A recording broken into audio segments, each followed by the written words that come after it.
لله رب العالمين والصلاة والسلام على سيد المرسلين وعلى آله وأصحابه أجمعين أما بعد وقال الله تعالى في القرآن المجيد فأعوذ بالله من الشيطان الرجيم بسم الله الرحمن الرحيم واذكر في الكتاب إبراهيم أعوذ بالله صدق الله العلي العظيم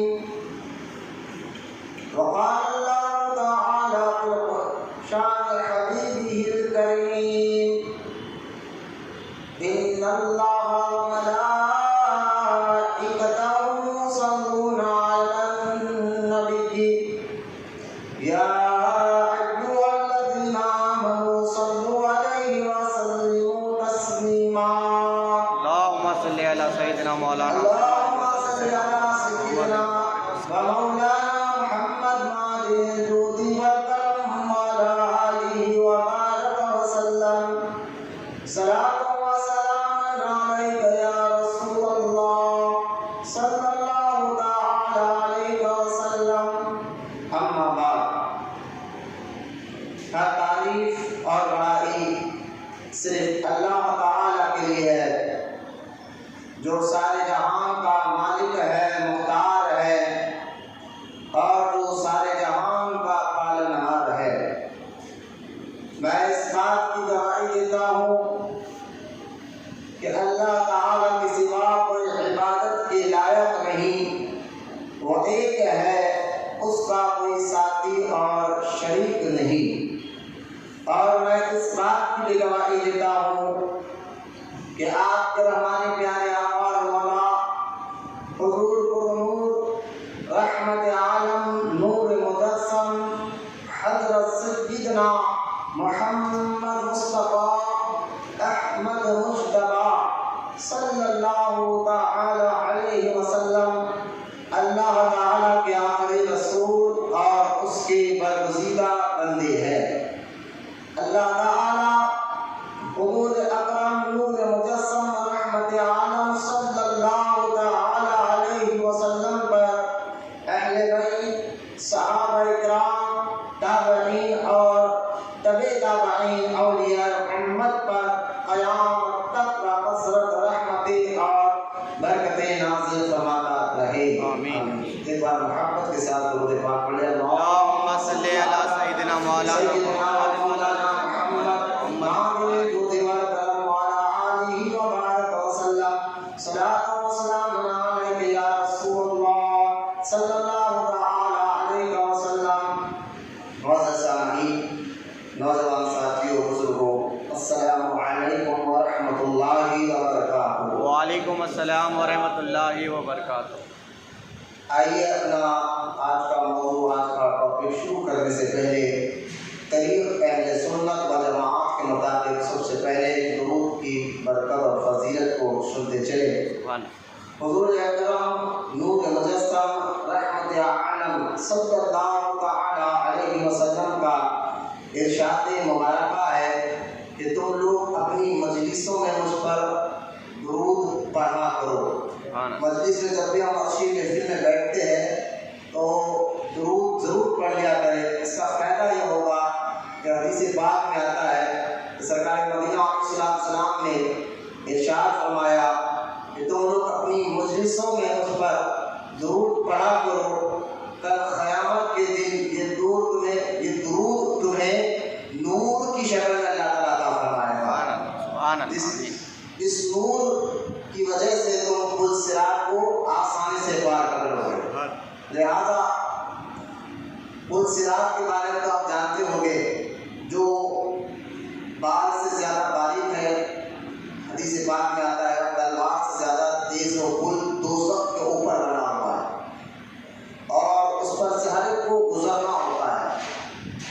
اور جو گناہگار ہوگا وہ کٹ کر دوزخ میں گر رہا ہوگا، لیکن جو درود پڑھتے ہیں انشاءاللہ تعالی یہ درود کل جب پل صراط کا جو پل پار کرنا ہے، آپ سمجھ رہے ہوں گے کہ وہ پل صرف منٹ 2 منٹ کا ایسا نہیں ہے۔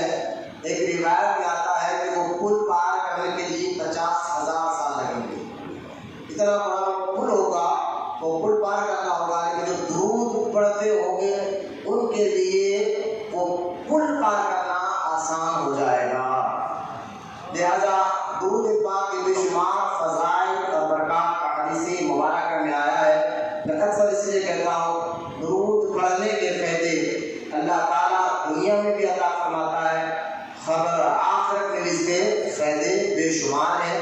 اس لیے اس وظیفے کو ہمیں کبھی چھوڑنا نہیں چاہیے۔ زیادہ سے زیادہ ہمارے پیارے آقا کریم علیہ السلام کی بارگاہ میں ہدیہ درود پڑھتے رہنا چاہیے، خود بھی پڑھیں، گھر والوں کو اس کی تلقین کریں، گھر والوں کو بھی اس کی کثرت سے پڑھنے کی طرف اپنے بیوی بچوں کو بھی توجہ دلائے۔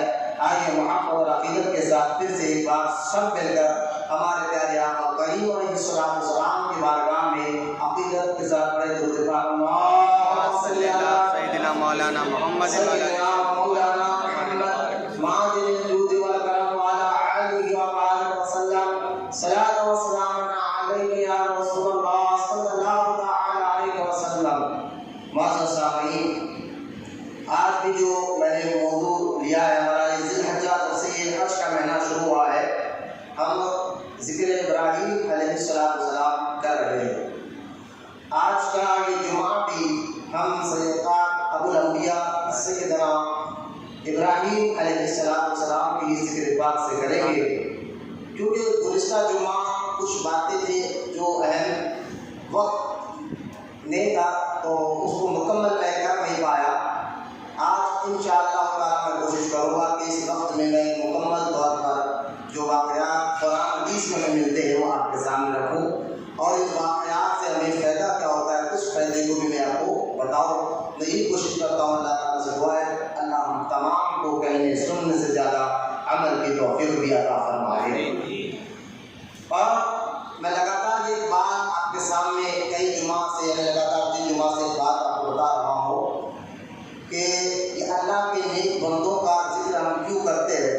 اس کا جواب میں نے دیا لگاتار 2 جمعہ سے کہ اس کی وجہ یہی ہے کہ اللہ کے نیک بندوں کا ذکر کرنا، ان کے بارے میں بات کرنا، چرچا کرنا، یہ سب سے پہلے تو اللہ کا حکم بھی ہے۔ جو آیت میں نے پڑھی ہے وَاذْكُرْ فِي الْكِتَابِ ابراہیم سورہ مریم کی جو آیت میں نے پڑھی ہے، جس میں اللہ تعالیٰ ارشاد فرما رہا ہے اور یاد کرو قرآن میں ابراہیم علیہ السلام کو۔ تو لہٰذا اور ایک آیت میں آپ کو بتاتا ہوں جو ہر نماز میں آپ پڑھتے ہیں، جس میں اللہ کے نیک بندوں کا ذکر موجود ہے، وہ سورہ فاتحہ ہے، جس میں ہم پڑھتے ہیں جو اللہ تعالیٰ ہمیں دعا کرنے کا طریقہ سکھاتے کہتا ہے اہدنا الصراط المستقیم صراط الذین انعمت علیہم، اے اللہ چلا سیدھا راستہ ان لوگوں کا جن پر تیرا انعام ہوا ہے۔ تو اللہ کے نیک بندوں کا راستے چلنے کب چلیں گے، کیسے چلیں گے، تو آپ ان کے بارے میں آپ کو جاننا ضروری ہوگا کہ ان کا عقیدہ کیسا تھا۔ تو اس لیے ہم اللہ والوں کا ذکر کرتے ہیں، اللہ کے نیک بندوں کا ذکر کرتے ہیں۔ قرآن اس کا جو ہے قرآن میں بھی اللہ کے نیک بندوں کے کئی واقعات قرآن کے اندر بھی موجود ہے اور اللہ کا حکم بھی ہے۔ اور دوسرا اس کا فائدہ کیا ہوتا ہے، تو اس بارے میں نے بتایا کہ اللہ کے نیک بندوں کا ذکر کرنا یہ اللہ کا حکم ہے، ایک بات تو آپ کو سمجھ میں آ گئی۔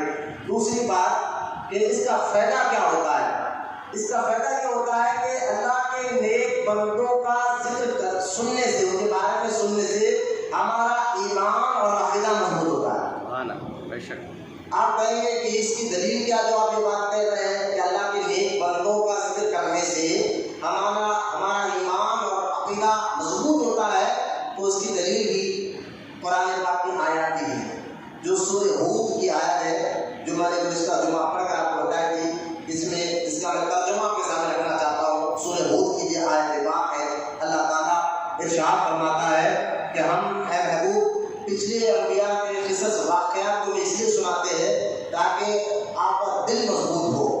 تو یہاں سے علماء نے بتایا کہ اللہ کے نیک بندوں کے بارے میں جاننا، ان کا ذکر کرنے سے ہمارا ایمان اور عقیدہ مضبوط ہوتا ہے۔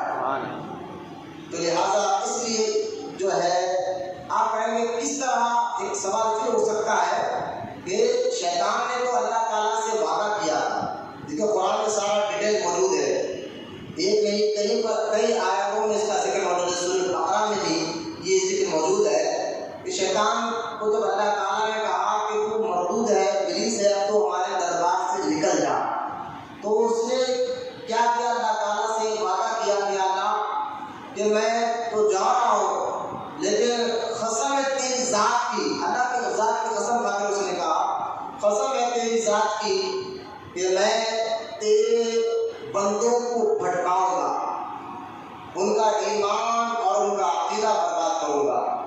آج دیکھ لیجیے آپ، اس نے جو وعدہ کیا، جو قسم کھائی تھی اللہ تعالیٰ کی بارگاہ میں، وہ پورا نہیں کر رہا ہے۔ بہت سے لوگوں کو اس سے ایمان اور عقیدہ لوٹنے کے اس نے ہتھیار بنا رکھے ہیں، شیطان کے ہتھیار۔ اس پر اگر میں بیان کروں تو کافی ایک موضوع ہو جائے گا کہ شیطان کو کون سے ہتھ کنڈے ہیں اس کے ذریعے سے لوگوں کے ایمان کو خراب کرتا ہے اور ان کو بھٹکاتا ہے۔ بس ایک بات جان لیجیے کہ ابلیس یعنی شیطان جو ہے ہر ایک کی مزاج کے مطابق، جیسی اس کی سوچ ہوتی ہے ایسی سوچ کے مطابق اس کو آ کر بھٹکاتا ہے۔ یعنی عالم کو عالم بن کر بھٹکاتا ہے، ولی کو ولی بن کر بھٹکاتا ہے، جاہل آدمی کو، ان پڑھ آدمی کو ان پڑھ بن کر بھٹکاتا ہے۔ اس کے لیے وعدہ کیا ہے۔ پھر اسی شیطان کا ذکر قرآن پاک میں ہے کہ شیطان نے ایک اور بات کی، یا میں تو تیرے بندوں کو بھٹکاؤں گا، ضرور بھٹکاؤں گا، سیدھے راستے سے ہٹا دوں گا، لیکن تیرے بندوں میں کچھ ایسے بندے ہوں گے ان بندوں پر میرا اثر نہیں ہوگا، ان بندوں پر میرا اثر ہی نہیں ہوگا۔ اور اس کا ذکر کرتے قرآن کہتا ہے، شیطان نے کہا اے اللہ وہ تیرے مخلص بندے ہیں۔ تو مخلص بندے، اللہ کے نیک بندے، مخلص یعنی اخلاص والے بندے جو ہر عمل اللہ کو راضی کرنے کے لیے کرتے ہیں، اس کو کہتے ہیں مخلص ہونا، اخلاص ہونا۔ تو اللہ کے نیک اور مخلص بندوں پر شیطان کا اثر نہیں ہوتا، اس کا وار نہیں ہوتا۔ شیطان نے خود اس بات کا اقرار کر لیا کہ مولا تیرے مخلص بندوں پر میرا اثر نہیں ہوتا۔ تو پتہ کیا چلا کہ اللہ کے نیک اور مخلص بندوں پر شیطان کا بھی اثر نہیں ہوتا۔ تو جو لوگ ان مخلص بندوں کی صحبت میں آ جاتے ہیں، اللہ تعالیٰ ان کے ذریعے سے ان لوگوں کا ایمان اور عقیدے کی بھی حفاظت کرتا ہے اور شیطان ان سے دور ہو جاتا ہے۔ تو لہٰذا یہ مخلصین جو اللہ کے بندے ہیں، جن پر شیطان خود کہتا ہے میرا اثر ان پر نہیں ہو سکتا، تو یہ اللہ کے نیک بندے ہیں۔ اس لیے ان نیک بندوں کا ذکر کرنے سے ایمان اور عقیدہ محفوظ بھی ہوتا ہے۔ قرآن کی اور آیات میں اللہ پاک ارشاد فرماتا ہے وَكُونُوا مَعَ الصَّادِقِينَ، اے ایمان والو اللہ تعالیٰ سے ڈرو اور اللہ کے سچے بندوں کے ساتھ ہو جاؤ۔ تو پتہ کیا چلا، اللہ کے نیک بندوں کا ذکر سننے سے، ان کے بارے میں جاننے سے ایمان اور عقیدہ مضبوط ہوتا ہے۔ اب آج سے آپ لوگ ایک رولز بنا لیجیے، اگر کوئی وہابی آپ کو مل جائے، وسیلہ مل جائے اور کہے کہ بھائی وسیلہ لینا شرک ہے، اللہ کی بارگاہ میں کسی کو ذریعہ بنا کر کہنا اللہ غوث اعظم کا وسیلہ، غریب نواز کا وسیلہ، یہ لینا غلط ہے۔ تو اپنے ذہن میں بٹھانے کی کوشش کریں، اور آپ کو اگر کوئی یہ بات کہہ دے کہ یا غوث المدد کہنا یا غریب نواز المدد کہنا، مدد تو اللہ تعالیٰ کرتا ہے، کوئی اور نہیں کر سکتا، تو لہٰذا یہ بزرگوں کا نام لے کر مدد مانگنا یہ بھی شرک ہے، ناجائز ہے۔ اس طرح کی باتیں اگر کوئی کر رہا ہے تو آپ ان سے کہنا کہ جناب ایک بات بتائیے کہ غوث اعظم کے بارے میں آپ کیا یقین رکھتے ہیں، وہ جنتی ہے؟ تو سارے وہابی بھی اس بات کو مانتے ہیں کہ غوث اعظم کا تقویٰ ایسا تھا، پرہیزگاری ایسی ہے۔ ہر کوئی کہتا ہے نہیں غوث اعظم اللہ کے نیک بندے ہیں، ان کو جنتی ہے، غریب نواز اللہ کے نیک بندے ہیں، جنتی ہے، وہ مانتے اس بات کو۔ تو کہنا کہ جب ہم نے غوث اعظم کے بارے میں پڑھا، غریب نواز کے بارے میں پڑھا،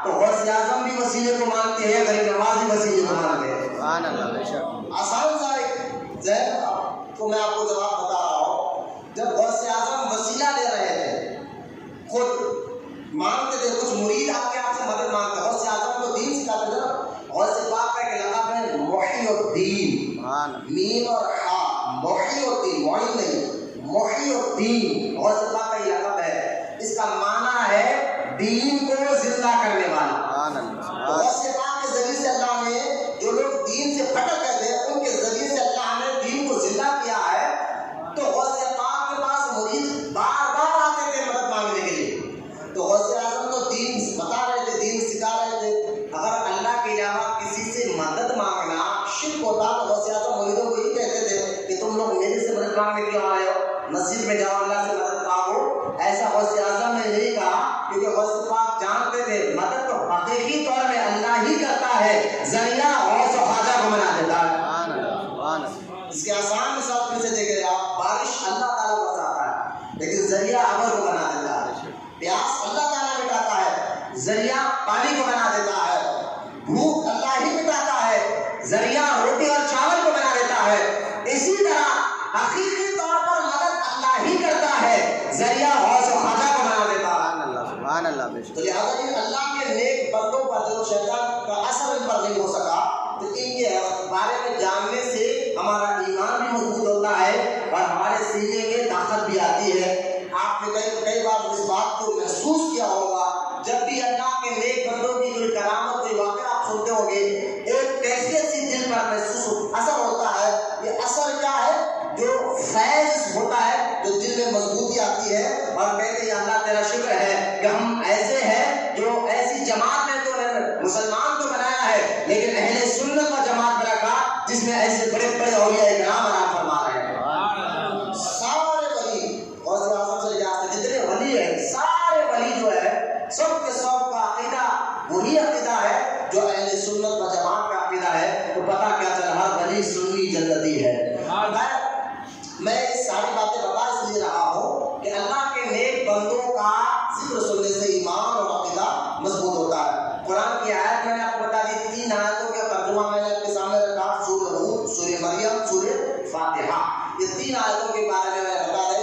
پتا کیا چلا، اللہ کے نیک بندوں سے ایمان مضبوط ہوتا ہے یہ واقعہ سننے سے. اس لیے ہم سیدنا ابراہیم علیہ السلام کا ذکر بار بار کرتے ہیں، کیونکہ آج تیسرا جمعہ ہے.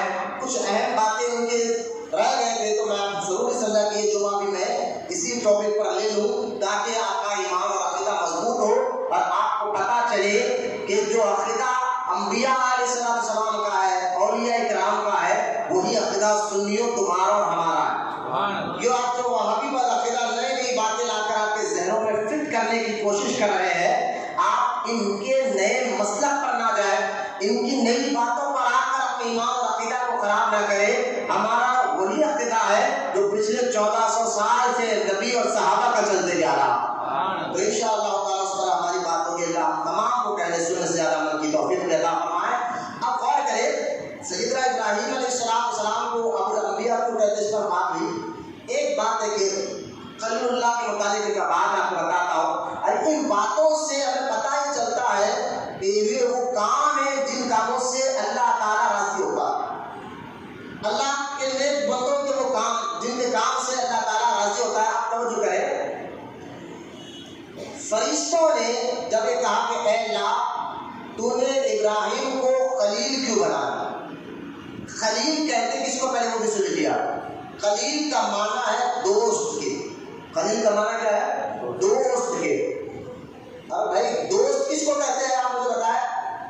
جو دوست وہی ہوتا ہے جو آپ اپنے گہری باتیں یعنی خاص راز کی باتیں اپنے دوست خاص دوست کو بتاتے ہیں کہ یہ میری باتیں ہیں. کیونکہ دوست تو بہت ہوتے ہیں لیکن جو گہرا دوست ہوتا ہے وہ دوستوں میں اس کا مقام الگ ہوتا ہے. دوست تو بہت ہوتے ہیں آپ کے بھی، لیکن جو خاص دوست جس کو ہم کہتے ہیں اپنی زبان میں جگری دوست ہے، وہ دوست کو ہم اپنے پورے دوستوں میں کچھ ایسے دوست ہوتے ہیں جو ہمارے جگری دوست ہوتے ہیں، خاص دوست ہوتے ہیں.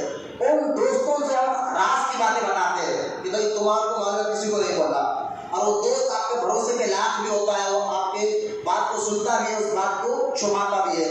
تو خاص گہرے دوستوں کو راز کی باتیں بتائے جاتے ہیں. ابراہیم اللہ کے خلیل ہے.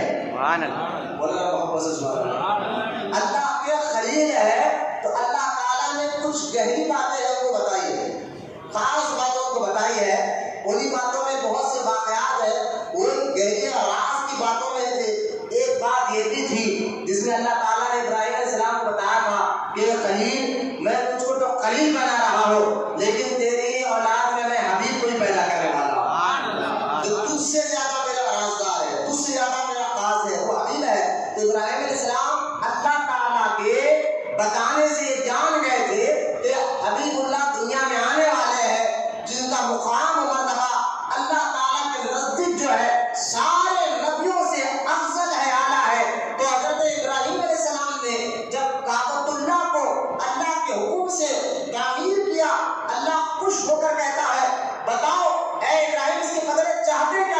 ابراہیم علیہ السلام تو خلیل ہے، اللہ کے گہرے دوست ہیں، اللہ کی کچھ راز کی باتیں جانتے تھے، انہوں نے جان لیا تھا کہ وہ نبی آنے والے ہیں، افضل الانبیاء آنے والے ہیں، تو انہوں نے دعا کی کہ اللہ اس کے بدلے تیرے محبوب نبی اور جو سارے نبیوں سے افضل اور اعلیٰ جو نبی ہے وہ نبی دنیا میں آنے والا ہے، میرے عرض یہ ہے میرے مولا اس نبی کو تو میری اولاد میں پیدا کرنا۔ سبحان اللہ، سبحان اللہ۔ اللہ تعالیٰ نے ابراہیم علیہ السلام کی دعا کو قبول فرمایا اور جو ہے ابراہیم علیہ السلام کی اولاد سے ہی ہمارے آقا کریم علیہ السلام دنیا میں تشریف لے کر آئے۔ تو خلیل کا معنی بتانے کے لیے میں آپ کو یہ باتیں سمجھا رہا تھا کہ خلیل گہرے دوست کو کہتے ہیں، دوست کیسا ہوتا ہے، اس پر میں نے آپ کے سامنے کچھ باتیں آپ کے سامنے رکھی ہے۔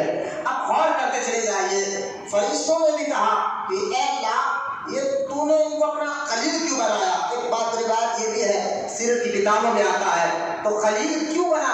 آپ بھی چاہتے ہیں کہ اللہ آپ کو اپنا دوست بنائے، تو لیکن کون سا ایسا عمل کر سکتے ہیں جس کے ذریعے سے ہم اللہ کے دوست بن سکتے ہیں؟ وہ باتیں ان واقعے سے آپ کو سمجھ میں آ رہا ہے۔ یہ جو کام ہے ان کاموں سے اللہ راضی ہوتا ہے، جو کام انبیاء علیہ السلام نے کر کر بتایا ہے ایسے کام کرو، نیک بندوں نے کر کر بتایا ہے ایسے کام کرو تم اللہ کے قریب ہو جاؤ گے۔ تو حضرت ابراہیم خلیل اللہ کے بارے میں جب فرشتوں نے عرض کیا تو اللہ تعالیٰ نے کہا دیکھو کچھ چیزیں ایسی ہیں بندے کو اپنے بندہ اس سے بہت پیار کرتا ہے، کچھ چیزیں ایسی ہیں بندہ اس سے بڑی محبت کرتا ہے۔ ایک جان ہے، بندہ اپنی جان سے خود محبت کرتا ہے، اس لیے جب بھی بیمار پڑتا ہے تو فوراً اس کی صحت کے لیے دوائیں اور کیا سے کیا کر سکتا ہے اپنا اندازہ ہے۔ دوسرا بندہ جو ہے مال سے محبت کرتا ہے، پیسے سے بھی محبت کرتا ہے، فطرت ہے اس کی، دولت سے بھی محبت کرتا ہے، اور تیسرا اپنی اولاد سے بھی محبت کرتا ہے، اولاد سے بھی محبت کرتا ہے۔ اور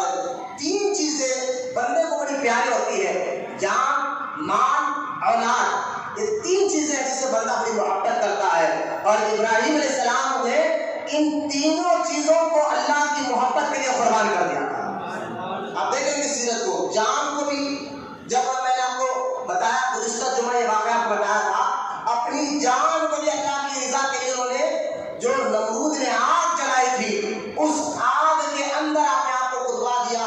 جبریل علیہ السلام نے آ کر کہا تھا سارے فرشتوں کے سردار میں اگر آپ مجھے اجازت دے تو میں اس آگ کو بجھا سکتا ہوں، تو آپ نے کہا مجھ سے تجھ سے کوئی مدد نہیں چاہیے۔ واقعہ میں نے گزشتہ جمعہ سنایا تھا، تو اپنے جان کو بھی اللہ کی رضا کے لیے ابراہیم علیہ السلام نے آگ میں کھدوا دیا۔ آپ دیکھ لیجیے، اگر آج بھی آپ اپنے سن، جان، مال، اب مجھے بتائیے ایک بات، جان دینے والا بھی اللہ ہے، مال دینے والا بھی اللہ ہے، اولاد دینے والا بھی اللہ ہے، لیکن ہمارا ہے کیا؟ اگر دیکھا جائے جو مومن ہے الحمدللہ مسلمان ہے، ہم ساری چیزیں یقین رکھتے ہیں، جان بھی دینے والا اللہ ہے، مال بھی دینے والا اللہ ہے، اسی کی دی ہوئی چیز اسی کے نام پر قربان کرو، پھر دیکھو اللہ اس کو اپنا محبوب کیسے بنا لیتا ہے۔ جان دی ہوئی بھی اسی کی ہے، اس بات کو غور کریں، جان دی ہوئی بھی اسی کی ہے، حق تو یہ ہے کہ حق ادا نہ ہو سکا، حق تو یہ ہے حق ادا نہ ہو سکا، مال بھی اللہ دیتا ہے، اولاد بھی اللہ دیتا ہے، پھر تو کہتا بھی ہے یہ مال اولاد میری رضا کے لیے قربان کرو میں تمہیں اپنا دوست بنا لوں گا۔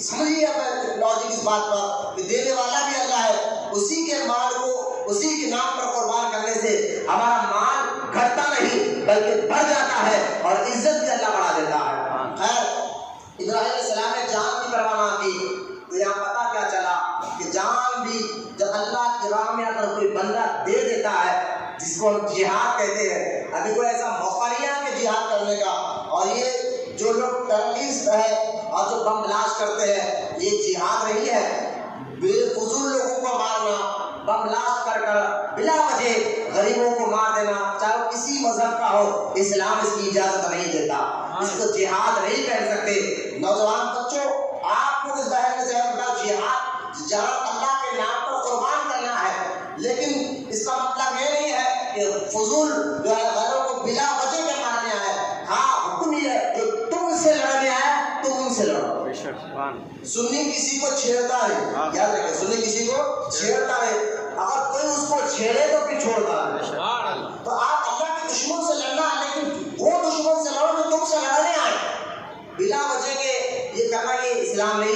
خیر یہ جان جو اللہ کے نام پر دے دیتا ہے، قربان کر دیتا ہے، تو آپ دیکھیں قرآن میں سورہ بقرہ میں اللہ تعالیٰ نے کئی آیتوں میں فرمایا وَلَا تَقُولُوا فِي سَبِيلِ اللَّهِ أَمْوَاتٌ بَلْ أَحْيَاءٌ وَلَٰكِن لَّا تَشْعُرُونَ۔ اللہ فرماتا ہے جو ہماری راہ میں جان قربان کر دیتا ہے ان کو مردہ مت کہو، وہ تو قبر میں بھی زندہ ہوتے ہیں۔ بولے محبت سے سبحان اللہ۔ کل یہ آیت محرم کا مہینہ قریب آ رہا ہے، ہم جب بات کریں گے اس آیت پر اور سارے وہابیوں کے دانت کھٹے کر کے بتاؤں گا کہ قبر کو یہ لوگ قبر پوجا کہہ رہے ہیں، قبر والوں کو مردہ جو کہہ رہے ہیں، قرآن تو قبر والوں کو زندہ بتا رہا ہے، اللہ کی راہ میں جان دینے والوں کو قرآن زندہ بتا رہا ہے۔ آپ قرآن کی مانیں بدعقیدہ وہابیوں کی نہ مانیں، یہ واضح نہ رکھیے آپ۔ تو خیر جان اللہ کے نام پر قربان کر دیا ابراہیم علیہ السلام نے، اور فرشتے ایک مرتبہ اللہ کے حکم سے ابراہیم علیہ السلام کے پاس انسانوں کی شکل میں آئے اور آ کر ایک جہاں ابراہیم علیہ السلام بہت زیادہ مال آپ کے پاس تھا، اس جنگل میں جہاں آپ کے پاس بہت زیادہ بکرے ریڑ کا بکروں کا بہت بڑا جھنڈ آپ کے پاس تھا، آپ چارہ کرتے اس کے جو ہے وہاں ٹھہرتے، تو فرشتے وہاں آئے اور آ کر دیکھے اس دور میں مال جو پیسہ جو دولت ہوتی تھی وہ جانور کی شکل میں ہوتی تھی، جس کے پاس جتنے زیادہ بکرے وہ سب سے زیادہ مالدار ہوتا تھا، کروڑ پتی ہوتا تھا۔ تو لہٰذا ابراہیم خلیل اللہ کے پاس بہت زیادہ مال تھا، ریڑ تھے، بکروں کے بکرے تھے، تو پتا کیا تھا آپ کے پاس مال زیادہ تھا، بہت زیادہ پیسہ تھا آپ کے پاس اس دور کے حساب سے۔ تو فرشتے نے اللہ کے حکم سے امتحان لینے کے لیے زمین پر آئے اور آ کر اس پر ایک سبق کہنے والا انشاءاللہ آپ کو بتاؤں گا، آئے اور آ کر جو ہے فرشتوں نے کہا اللہ کی تسبیح کو بیان کیا، وہاں بیٹھ کر جنگل میں ایک جگہ بیٹھ کر سبحان اللہ پڑھنے لگے، سبحان اللہ الحمدللہ ولا الہ الا اللہ اللہ اکبر، اس طرح اللہ تعالیٰ کی تسبیح پڑھنے لگے۔ ابراہیم خلیل اللہ علیہ السلام نے دیکھا کہ یار میرے رب کا کلام ہو رہا ہے، رب کی تعریف ہو رہا ہے۔ بھائی اگر کوئی آپ کے سامنے آپ کے جگری دوست کا ذکر کر دے جو آپ کا خاص دوست ہے جس سے آپ محبت کرتے ہیں، اگر اس کے بارے میں کوئی آپ کے سامنے ذکر کر دے تو آپ کی روح خوش ہو جاتی ہے، اور ابراہیم تو اللہ کے خلیل اللہ تھے، اللہ کے خلیل تھے، تو آپ کی روح خوش ہو گئی اور آپ فوری اس طرف گئے، جا کر کہا تم لوگ ابھی جس اللہ کی تصویر بیان کر رہے تھے اور بیان کرو۔ جو فرشتے تھے انسانی شکل میں تھے، فرشتے انسان بن کر آئے تھے، انہوں نے کہا کہ اے ابراہیم اس کے بدلے ہم پیسے لیں گے، دولت لیں گے۔ تو کہا یہ میرے پاس جو بکرے ہیں جو دولت ہے اس کے آدھے بکرے تمہارے ہیں، آدھا ریڑ تمہارا لیے ہے، قبول کرو اور اللہ کا ذکر کرو۔ انہوں نے قبول کیا، پھر اللہ کا ذکر کیا، اور ابراہیم علیہ السلام خوشی میں جھومنے لگے، یار میرے رب کا ذکر ہو رہا ہے، اللہ کا ذکر ہو رہا ہے۔ یہ اور بات ہے، آج ہمارے پیر جو ہے نا گانوں پر نچتے ہیں، ہمارا دل گانوں پہ باجا پر ڈھولنا شروع ہوتا ہے۔ اگر واقعی آپ کے دل میں اللہ رسول کی محبت ہے نا تو اللہ کے ذکر سے ہی آپ کا دل دھڑکنا چاہیے۔ آج انشاءاللہ آپ کہیں گے ہمارا تو یہ مقام آیا نہیں ہے، ہم نے کہا آپ کوشش کریں، اللہ قرآن میں فرماتا ہے جو ہماری راہ میں کوشش کرتے ہیں ہم اس کے راستوں کو آسان کر دیتے ہیں۔ آپ نے کیوں سے محبت کو پیدا کریں، آپ قرآن سے محبت کو پیدا کریں، آپ نمازوں سے محبت کو پیدا کریں، پھر دیکھیں اذان کی آواز سن کر ہی آپ کا دل، آپ کی روح کانپ اٹھے گی اور سیدھا آپ کے قدم مسجد کی طرف جانے لگے۔ پہلے محبت ہوتی ہے، پہلے طلب تو پیدا کرو نا، طلب پیدا کرو پھر اس کے بعد اس کا فائدہ اٹھاؤ۔ بھائی آپ پانی کب پیتے ہیں؟ جب پیاس لگتی ہے، پیاس لگی تبھی تو آپ پانی پیتے ہیں۔ تو آپ اسی طرح پہلے آپ طلب کو پیدا کرو، پھر دیکھو یہ روح کی ذکر، یہ روحانی ذکر جو ہے آپ کے دل کو، آپ کے روح کو کیسا سکون پہنچائے گا۔ یہ بخار ہے، آپ اس کو پیدا کریں۔ دیکھیں اللہ کے نیک بندے انبیاء علیہ السلام صرف رب کا نام سن کر ہی مچل جاتے تھے، یہ ان کی مزاج تھی، یہ ان کی فکر تھی۔ حضرت ابراہیم خلیل اللہ علیہ السلام مچلنے لگے، تڑپنے لگے، اور پھر انہوں نے ذکر کرنا خاموش ہوا۔ تو ابراہیم علیہ السلام نے کہا خاموش کیوں ہو گئے، اور میرے رب کی باتیں بیان کرو اور اللہ کی باتیں بیان کرو۔ تو انہوں نے کہا کہ ہم جو ہے اور مال لیں گے۔ ابراہیم خلیل اللہ نے کہا یہ سارا مال لے لو، سارا مال لے لو۔ دیکھیں مال اللہ کے نام پر قربان کرنے سے، میں اس واقعے کے بعد بتاؤں گا، وہ مال گھٹتا نہیں۔ جو لوگ اللہ کے نام پر خیر خیرات کرنے کے لیے بڑے سوچتے ہیں، میں ان کو بھی ایک بات بتانا چاہتا ہوں، لیکن پہلے اس واقعے کو مکمل آپ سن لیجیے۔ ابراہیم علیہ السلام نے سارا مال دے کہا، پھر انہوں نے اللہ کی تسبیح بیان کی، اب آپ پھر خوشی میں مچلنے لگے۔ انہوں نے تسبیح کو روکا۔ ابراہیم خلیل اللہ نے کہا پھر کیوں روکتے ہو؟ تو کہا اب تو سارا مال دے دیا ہے، اب کیا دو گے؟ ہمیں تو مال چاہیے، تبھی ہم اللہ کی تصویر بیان کریں گے۔ تو ابراہیم علیہ السلام نے کہا ان بکروں کی نگرانی کرنے والا بھی تو کوئی ہونا چاہیے، اس کو دیکھ بھال کرنے والا بھی تو کوئی ہونا چاہیے، وہ میں بن جاؤں گا لیکن میرے رب کی باتیں بیان کرو۔ وہ سارے انسانی شکل میں آنے والے فرشتے کہنے لگے اے ابراہیم علیہ السلام، ہم انسان نہیں، اللہ کے بھیجے ہوئے فرشتے ہیں، ہم جاننا چاہتے تھے کہ اللہ نے آپ کو اپنا خلیل بنایا۔ خلیل کہتے ہیں گہرے دوست کو، خاص دوست کو، اور آپ اللہ کے دوست کیسے بنے؟ تو واقعی جو اللہ کی محبت میں سارا مال لٹانے کے لیے تیار ہو جائے وہ خلیل ہی ہو سکتا ہے۔ یہاں ان دوستوں کو بھی سمجھنا چاہیے۔ دوست دیکھیں، ہماری دوستانہ حدیث پاک میں ہے، اللہ کے رسول صلی اللہ تعالی علیہ وسلم نے ارشاد فرمایا دوست کو دوستی کرنے سے پہلے دوست کو دیکھ کر دوستی کرو۔ یہ حدیث سن لیجیے نوجوان بچوں، آپ کے لیے اور آپ کے لیے بہت بہتر حدیث ہے، کیونکہ ہمارے اور آپ کے نبی صلی اللہ علیہ وسلم جو ہے نا، جن کو اللہ نے بے شمار معجزات عطا فرمائے، سارے کمالات حضور کی بارگاہ میں موجود ہے، حضور کے پاس ہے۔ تو حضور صلی اللہ علیہ وسلم کو اللہ نے ماہر طبیب بھی بنایا ہے، یعنی آپ دیکھیں جہاں کسی بیماری کا حل نہیں نکال سکتا تھا، حضور اس بیماری کا حل نکال دیتے تھے۔ تو لہٰذا ماہر طبیب بھی بنایا ہے اور ماہر نفسیات بنایا ہے۔ حضور کو اللہ نے ماہر نفسیات بنایا ہے۔ کیا مطلب؟ سنیے، میں غور سے سنیے، ماہر نفسیات کس کو کہتے ہیں؟ آج کے دور میں بھی پڑھی ہے، نفسیات کی پڑھے، جس کو ہم ڈاکٹر جو ہے نا، دماغ کا جو ڈاکٹر ہوتا ہے، سائیکولوجسٹ جو بولتے ہیں، وہ جو ڈاکٹر ہوتا ہے وہ آپ کی مزاج کو، آپ کی عادت کو سمجھ کر آپ دوائی دیتا ہے، تو اس کی ایک پڑھی ہوتی ہے۔ تو اللہ تعالیٰ نے ہمارے نبی کو ماہر نفسیات بنایا ہے۔ اللہ کی عطا سے ہمارے نبی ہر انسان کی عادت سے، مزاج سے، اخلاق سے واقف ہے۔ بولے محمد سبحان اللہ۔ میں آسان کر ایک بات بتا رہا ہوں، ہمارے نبی اللہ کی عطا سے اپنے ہر امتی کی، ہر انسانوں کی مزاج سے، عادت سے واقف ہے۔ جیسا کہ آپ دیکھتے ہیں فلاں بندے کی مزاج چڑچڑ بنا زیادہ ہے، غصہ بہت ہے اس کی، کیوں؟ کیونکہ آپ نے اس کو پرکھا ہے، اس کے ساتھ رہ کر دیکھا ہے، تو اس کا علاج کیا ہے؟ تو علاج تو ڈاکٹر ہی بتائے گا کہ اس مزاج میں غصہ بہت ہے، چڑچڑ بنا بہت ہے، گالی بہت دیتا ہے، اس کی عادت فلاں ہے۔ تو یہ عادتوں کو، جو مزاج ہے، مزاج کو کیسے سدھارنا ہے، مزاج پر کس کا اثر پڑتا ہے، سوچ پر کیسا اثر پڑتا ہے، یہ ساری باتیں اللہ کے رسول نے ہمیں بتا دیا۔ بولے محمد سبحان اللہ۔ تو حضور جانتے تھے کہ بری صحبت کا اثر مزاج پر کیا پڑتا ہے، گندے لوگوں کا اثر مزاج پر، عادت پر، سوچ پر، فکر پر کیسا گندا اثر پڑتا ہے۔ اس لیے آج سے 1400 سال پہلے پیارے آقا کریم علیہ السلام نے پہلے ہی ارشاد فرما دیا، نوجوانوں دوستی کرنے سے پہلے دوست کو دیکھ کر دوستی کرو، کیونکہ آدمی اپنے دوست کے طریقے پر ہوتا ہے۔ آج دیکھ لیجیے، آپ ماں باپ سے دشمنی ہے، ماں باپ کو بات نہیں سنے گا، دوست کی بات سنے گا، ماں باپ کو گالی دے گا، دوست سے محبت کرے گا۔ آپ دوست کے، کیونکہ دوست کی مزاج کا اثر ہمارے ہم پر پڑتا ہے، ہماری مزاج پر پڑتا ہے، تو لہٰذا دوست جیسا ہو ایسا اس کا آپ کا اثر بھی ایسا ہوتا ہے۔ لیکن آج کیا ہے کہ ہاں ماں باپ کی اتنی اہمیت نہیں ہے، اللہ ماشاء اللہ، میں ہر بچے کی بات نہیں کر رہا ہوں، ایسے بچے ہیں آج بھی جو اپنے ماں باپ سے بڑی محبت کرتے ہیں، بڑی عزت کرتے ہیں، میں سارے بچوں کی بات نہیں کر رہا ہوں، لیکن دوستی ہمارا حال یہ ہو گیا ہے کہ ہم دوست کے لیے رات پر جگنے کے لیے تیار ہیں، دوست کے لیے رات بھر کام کرنے کے لیے تیار ہے، دوست کی ہر ایک فون پر بھاگنے کے لیے تیار ہے۔ وہی ماں گولیوں کے لیے تڑپ رہا ہے، باپ دواؤں کے لیے تڑپتا ہے، باپ ان کا سودا لاتا ہے، اور یہ 12-1 بجے تک بستر پر سونے کا جو عادی بن گیا ہے۔ وجہ کیا ہے کہ دوست کی اثر اس کی مزاج سے پڑ گیا ہے۔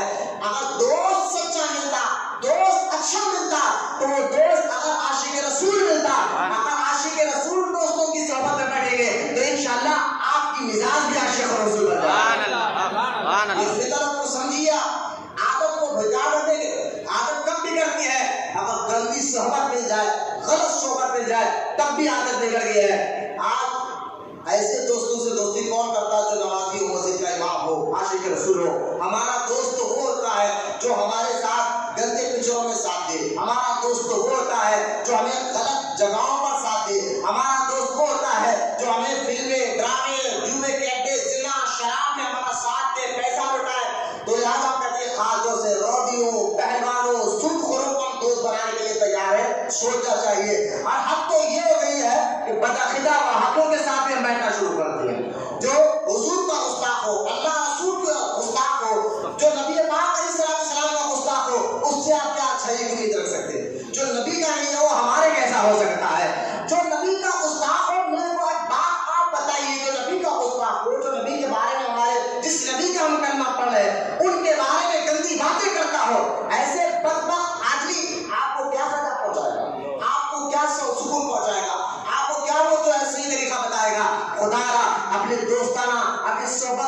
کرے. ابھی ایسی محلہ کے گھر میں بیٹھے ہیں, اگر ایسے کوئی دوست ہے جو آپ کو شراب کے اڈوں پر کھینچتے ہیں, جو آپ کو جوئے کے اڈوں پر کھینچتے ہیں, اور جو آپ کو حرام ناجائز کاموں کی طرف کھینچتے ہیں, اور جو بدعقیدہ وہابی ہے جو آپ کے ایمان اور عقیدے کو خراب کر رہے ہیں, انشاءاللہ آپ اسی وقت توبہ کر لیجیے. توبہ کا دروازہ بھی کھلا ہے. توبہ کرنے والوں سے تو اللہ محبت کرتا ہے. سبحان اللہ. بے شک بس دوست صحیح ہونا چاہیے. یہ حدیث بات پہ غور کرے, اللہ نے سمجھنے کی توفیق عطا فرمائے. دوست کا اثر مزاج پر ہوتا ہے, دوست کا اثر اخلاق پر ہوتا ہے, دوست کا اثر ہماری عادتوں پر بھی ہوتا ہے. تو لہٰذا حضرت ابراہیم خلیل اللہ نے مال بھی اللہ کی رضا کے لیے لٹا دیا. یہاں سے ایک سبق ملتا ہے, جو بھی چیز اللہ کی راہ میں قربان کیا جاتا ہے اس چیز میں اللہ برکت داخل فرما دیتا ہے. یہ بات ذہن میں رکھ لیا. جو بھی چیز اللہ کے راہ میں, چاہے وہ مال ہو, اور جو مال دیا وہ بھی اللہ کا ہے. آپ مجھے بات ہے, مال دے گا بھی اللہ ہے, ذریعے رزاق, اللہ رزاق رزق دیتا ہے. آپ کہا میں نے اپنی محنت سے کمایا, میں کہا کہ میں نے اپنی محنت سے کمایا. یہ اگر شکرانے کے طور پر آپ بول رہے ہیں تو اچھی بات ہے, لیکن آپ کی مزاج یہ ہے کہ میں اللہ کون دینے والا, میں نے اپنی محنت سے کمایا ہے, تو تاریخ بھول پڑی ہے کہ ایسے بولنے والے دنیا میں بھی برباد ہو اور آخرت میں بھی برباد ہو. ذلیل ہو کر رہے ہیں ایسے لوگ. لیکن مسلمان الحمدللہ دل میں کم سے کم یہ ضرور یقین رکھتا ہے کہ اللہ کی عطا سے مجھے طاقت دی اور اس ذریعے بنائے, اور میرے پاس بھی دولت آئی ہے. اور اب دولت جب آتی ہے, دیکھیے اللہ کی راہ میں نکالنے سے ہمارے سینے سے اکڑ ختم ہوتی ہے. بولے محبت سبحان اللہ. آپ یہ آج تو کہیں گے پیسے, ہم جب بھی بات کرتے ہیں تو ایک ذہن میں سوال آتا ہے کہ بھائی اللہ کے راہ میں وہ نکالے جو کروڑ پتی ہو, جو امیر ہو. میں امیر کروڑ پتی کی بات نہیں کر رہا ہوں. اگر آپ کے پاس 10 ہی روپے ہے, کوئی ایسا ضرورت مند نظر آ جائے جو آپ کو سمجھ میں آ جائے, آپ 10 ہی روپے اللہ کی بارگاہ میں کو, آپ دیکھیے آپ جب جنگ تبوک میں حضور صلی اللہ علیہ وسلم جب جنگ کے لیے مال کم تھا تو حضور صلی اللہ علیہ وسلم نے کھڑے ہو کر اللہ کی راہ میں پیسے مال دینے سے کیا فائدے ہوتے ہیں, ایک نہیں کئی حدیثوں کو سرکار نے بیان فرمایا. جب بیان فرمایا تو عثمان غنی رضی اللہ تعالیٰ عنہ نے 1000 اونٹ سامان کے ساتھ جب واقعہ بڑا طویل ہے, اسی مال کو سرکار نے جمع کیا. تو ایک صحابی جو بڑے غریب تھے, وہ صحابی نے کیا کیا, ایک مٹھی گھیوں, سبحان اللہ, ایک مٹھی گھیوں. بولے محبت سبحان. اس لیے میں کہتا ہوں صدقہ دیا کریں اللہ کے نام پر. آج ہمارے مزاج دیکھیں نا, جہاں ہم خرچ کرنا وہاں نہیں کرتے, اور جہاں نہیں کرنا وہاں بہت کرتے ہیں. مجھے بات پتا ہے, اگر ایمانداری کے ساتھ ہم سمجھ لیں اپنے آپ کو, یہ ہماری اور آپ کی تربیت ہے, ہم دونوں کی تربیت چل رہی ہے, سمجھیے.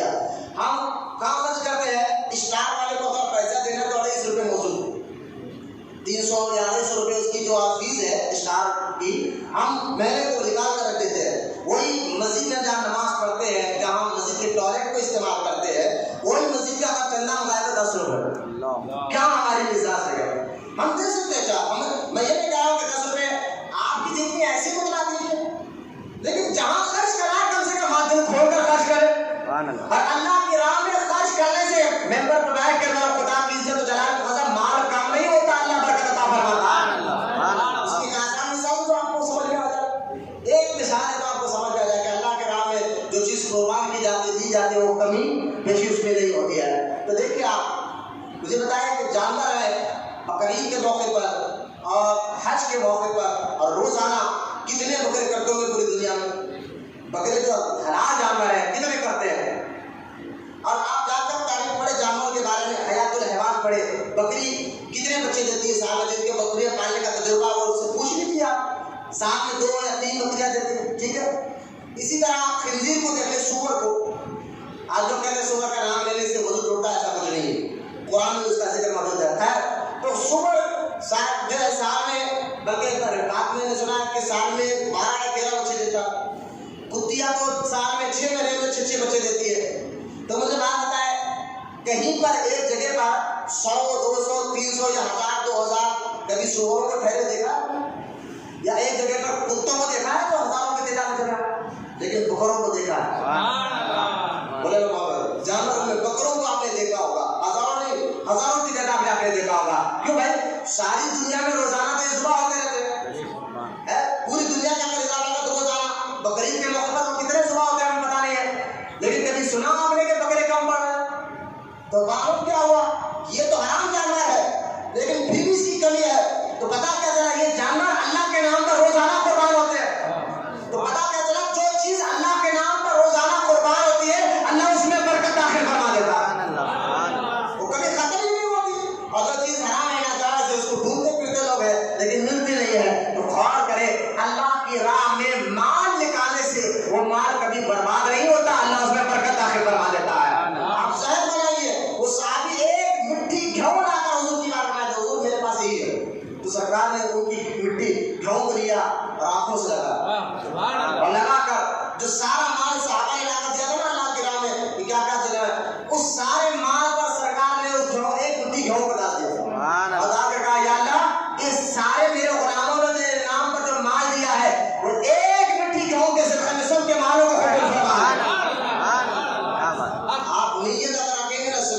اللہ کے راہ میں دینے والے لوگ. یہ مالدار لوگ ہیں زکات. اب جو لوگ مال رکھ کر نہیں دیتے ان کا حال تو میں اس لیے کہتا ہوں آپ خلیلی مال والے بنے, نمرودی جو ہے قارونی مال والے نہ بنے. خلیل کے پاس جو مال تھا انہوں نے سارا لوٹا کر بتایا اللہ کے نام پر دینے سے خدا نہیں ہوتا. اور قارون کے پاس جو مال تھا, قارون کے بارے میں آپ جانتے ہیں, قرآن پڑھے الحمدللہ آپ نے سنا ہوگا قارون تھا کون, جس کے پاس کتنا مال تھا جانتے ہیں؟ یہ موسیٰ علیہ السلام کے دور میں تھا, نام اس کا قارون تھا. قارون اس کو اتنی دولت تھی, اس کی دولت کا اندازہ لگا لیجیے آپ, یہ دولت کتنی تھی. خالی 70 اونٹوں پر اس کے دولت کے خزانوں کے چابیاں جا دی. شادی کے نام ہے خزانہ لے کر 70 اونٹوں پر خالی چابیاں لایا کرتے تھے. اور ایک اونٹ پر کتنے چابیاں آ سکتے ہیں آپ اندازہ کریں. 70 اونٹ پر ہارون کے پاس مال کتنا تھا ہوگا. 70 اونٹوں پر صرف خزانے کے چابیاں لایا کرتے تھے, اتنا مال ہارون کے پاس تھا. لیکن جب حکم ہوا موسیٰ علیہ السلام کو اللہ کا کہ موسیٰ اپنی امت سے کہو کہ اللہ کے راہ میں زکات دے, غریبوں کو خیال کرے, بولے نا محمد سبحان اللہ. جب حکم آیا تو سارے نیک بندوں نے مال نکالا. ہارون نے کہا نا میں نے نکالا تھا, یہ دولت میری ہے, میں نے اپنی مدد سے کمائی ہے, میں کیوں نکالوں. اب اکڑ آئی تو اللہ تعالیٰ نے ہارون کو اسی وقت اس کے دولت کے ساتھ زندہ زمین پر ڈال دیا. اس کی دولت کے ساتھ زمین میں ڈال دیا. ہمارے آقا کریم علیہ السلام فرماتے ہیں قیامت تک وہ زمین میں دھستے رہے گا, اس کو یہی عذاب ملے گا. تو پتہ کیا چلا, جو اللہ کی راہ میں مال و دولت کو خرچہ نہیں کرتے پھر وہ دولت میں دیکھ لیجیے آپ, پھر وہ دولت میں مصیبت ہی مصیبت آتی ہے. تجربہ آج کل پہلے کے چیز آپ دیکھ لیجیے نا, جس کے پاس دولت ہے, پیسہ ہے, اگر اللہ کی راہ میں جو مال نکالتا ہے اس کے چہرے پہ تو آپ کو سکون ملے گا. ورنہ اولاد لڑ رہی ہے دولت کے لیے, اولاد کو ماں باپ کو چھوڑ رہی ہے, جو 1-1 روپیہ مار مار کر کمایا تھا, کروڑوں روپے جمع کرا تھا, آج اسی کی اولاد اس کو نہ دواخانہ لے جانے کے لیے تیار ہے.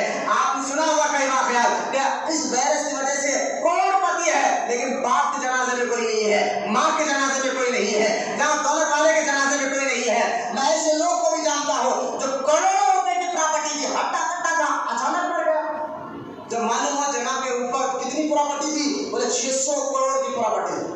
میں حیدرآباد کی بات کر رہا ہوں, دیوبند سے 600 کروڑ کی پراپرٹی تھی اور اچانک موت آئی, چلا گیا, ساری پراپرٹی گئی کا سارا پیسہ. خیر وہ تو اولا کر لیے. تو کہنے کا مطلب یہ ہے اللہ کی راہ میں جو مال قربان کرتے ہیں, چاہے وہ مال ہو یا اپنی جان ہو, اللہ اس مال اور جان کو ضائع نہیں کرتا بلکہ اس کے برکت دخل فرما دیتا ہے. ہم نے بار بار دیکھا ہے جو اللہ کی راہ میں چاہے مال لٹاؤ چاہے اولاد کو لٹا دو, اللہ تعالیٰ نے ان کی نسلوں کو بھی آباد رکھا ہے اور ان کے گھر والوں کو بھی آباد رکھا ہے.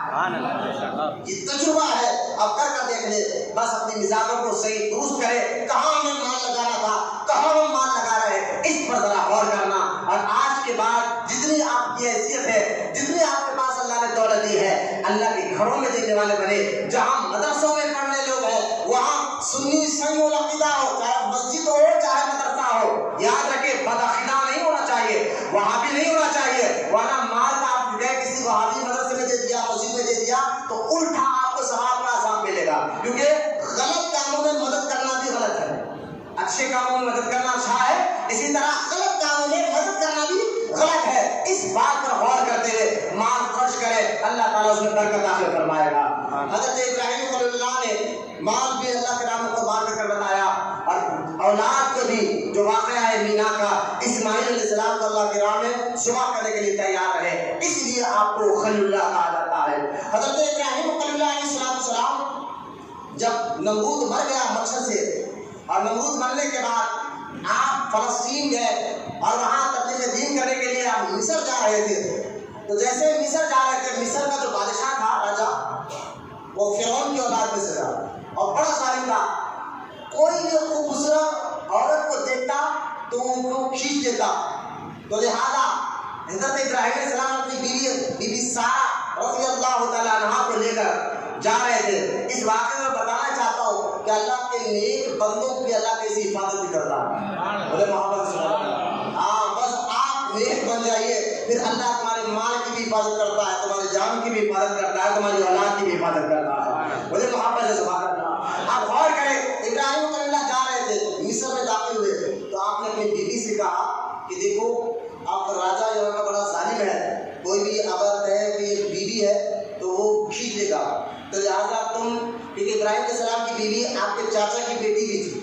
چچیری بہن ہوئی نا. تو سپاہیوں سے آ کے جب پوچھا کہ آپ کے ساتھ یہ عورت کون ہے, تو آپ نے کہا کہ یہ میری بہن ہے. تو یہ جھوٹ نہیں تھا, چاچا صاحب بہن بھی تھی آپ. اور دوسری بات, اس وقت جو ہے اس روئے زمین پر 4 ہی لوگ مسلمان تھے. ایک ابراہیم علیہ السلام, ان کی بیوی سارہ, اور آپ کے بھتیجے حضرت لوط علیہ السلام, اور ایک جو ہے نمرود کی بیٹی. یہ 4 ہی لوگ مسلمان تھے نا. اور حدیث پاک میں مسلمان ایک دوسرے مسلمان کا آپس میں کیا ہوتا ہے, ایمانی رشتے پر بھائی ہوگا, ایمانی طور پر. تو لہٰذا پر جھوٹ ہے, کیونکہ نبی سے جھوٹ نہیں ہو سکتا, نبی غلط نہیں بول سکتے, جھوٹ نہیں بول سکتے. تو آپ نے ہمت سے کہا کہ میری بہن ہے. اور بیوی سارہ کا اتنا حسن تھا, آپ نے سورہ یوسف میں نہیں سنا یوسف علیہ السلام کا حسن کیسا تھا؟ یہ یوسف علیہ السلام کی دادی تھی. اب حسن و جمال کیسا تھا, جب پوتے میں اتنا حسن و جمال تھا تو دادی میں کیسا تھا؟ تو یوسف علیہ السلام کی دادی بیٹھی ہے بیوی سارہ. تو راجا نے جب ان کو محل میں بلا لیا سپاہیوں کے ذریعے, اور ان کے حسن و جمال کو دیکھ کر اس کی نیت گندی ہوئی, اور جیسا ایک گندی نیت کے ساتھ وہ اپنے ہاتھ کو آگے بڑھایا, اللہ تعالیٰ نے اس کے ہاتھ کو اسی وقت سکھا دیا. اس کا ہاتھ کام کرنا, پورا باڈی, پورا جسم کام کرنا بند ہو گیا, اور نیچے لوٹ پوٹ کر چیخیں مار کر کہنے لگا, اے نیک بندی, اے اچھی بندی, تو کچھ تیرے رب سے ضرور کچھ بول دے. تجھے میں نے غلط طریقے سے ہاتھ لگانا چاہا, میرا حال یہ ہو گیا ہے, مجھے معاف کر دے, مجھے معاف کر دے. تو بیوی سارہ نے دعا کی تو اس کا جسم سلامت ہو گیا. اس کا جسم جو ہے سلامت ہو گیا, پھر بھی نہیں سدھرا. لالچ, ہرس, گناہ کی خواہشات جو ہے نا بندے کے اندر جلدی جاتے نہیں ہیں مزاج میں سے. اللہ کے نیک بندے نظر ڈالے تو وہ الگ بات ہے. اس لیے سوچو کہ صحبت میں بیٹھو, اس کا فائدہ کیا ہوتا ہے, آپ نیک بن جاؤ, آپ کی مزاج میں فرق آئے گا, اخلاق میں فرق آ جائے گا انشاءاللہ. اب اس کی نیت تو گئی نہیں تھی, دوبارہ پھر ہاتھ لگانے چاہا, پھر اللہ تعالیٰ نے اس کے پر وہی کیسے تانے کر دی. پھر ڈرتا, لگاتار 3 بار ایسا ہوا, تینوں بار بھی اس کو معاف کر دیا گیا. اس نے ہیبت ڈر کر کہا, اپنے سپاہیوں کو بلا کر کہا کہ یہ کوئی انسان نہیں ہے, کوئی فرشتے نظر آتے ہیں, ان کو کہاں لے کر آیا.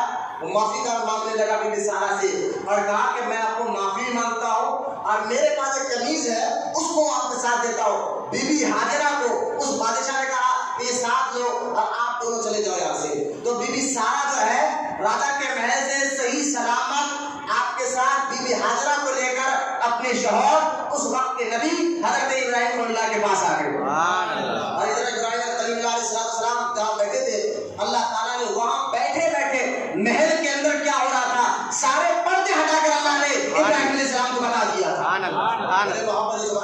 تاکہ شوہر شک نہ کر سکے. شک تو آتا نہیں نبیوں کی ذات میں, لیکن پھر بھی مضبوطی کی طور پر کہ محل کے اندر کیا ہو رہا ہے. ادھر ابراہیم علیہ السلام کو اللہ نے سارے پردے ہٹا دیے تھے, اور ابراہیم علیہ السلام دور بیٹھے محل کے اندر کیا ہو رہا تھا اللہ کی دی ہوئی طاقت سے دیکھ رہے تھے.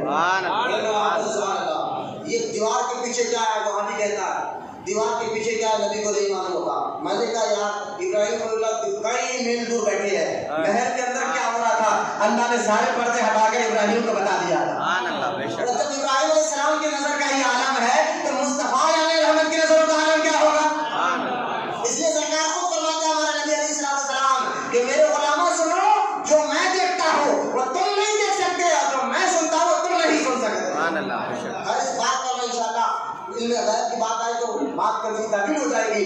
حضرت ہاجرہ کو لے کر جو آپ آئے, اور ابراہیم علیہ السلام کی عمر کافی قریب بڑی ہو گئی تھی, آپ کی بیوی سارہ کی عمر بڑی ہو گئی تھی, لیکن اولاد نہیں تھی. تو اولاد کی تمنا کر کر ابراہیم علیہ السلام نے اللہ تعالیٰ کی بارگاہ میں دعا مانگی.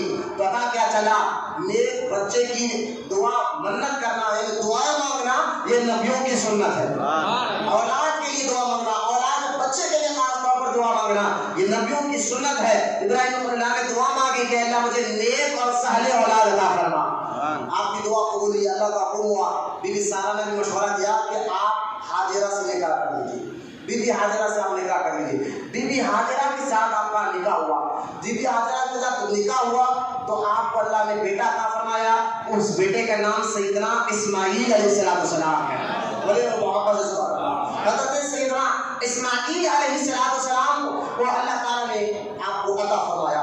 اب بیٹے سے بڑی محبت آپ کو ہو گئی, کیونکہ بیٹا تھا نہیں, تو بیوی سارا کو تھوڑی سی مزاج کیونکہ فطرت ہے، آپ نے دیکھا کہ یہ توجہ اس بیٹے کی طرف زیادہ دے رہے ہیں، تو بی بی سارا نے کہا کہ اے میرے سردار ایک کام کرے، یہ آپ کی جو بی بی حاجرہ اور بیٹے کو میری نظروں سے دور کر دیجیے، آپ کہیں دور جا کر چھوڑ دیجیے۔ اسی وقت اللہ کا حکم بھی آیا کہ اے ابراہیم اس بات کو مان لو اور حاجرہ کو اور اسماعیل کو یہاں سے تم جو ہے فلسطین سے لے جا کر حجاز مقدس جہاں مکہ مکرمہ ہے، جہاں اس وقت کعبۃ اللہ بنا ہوا ہے، وہاں قریب میں چھوڑ کر آ جاؤ۔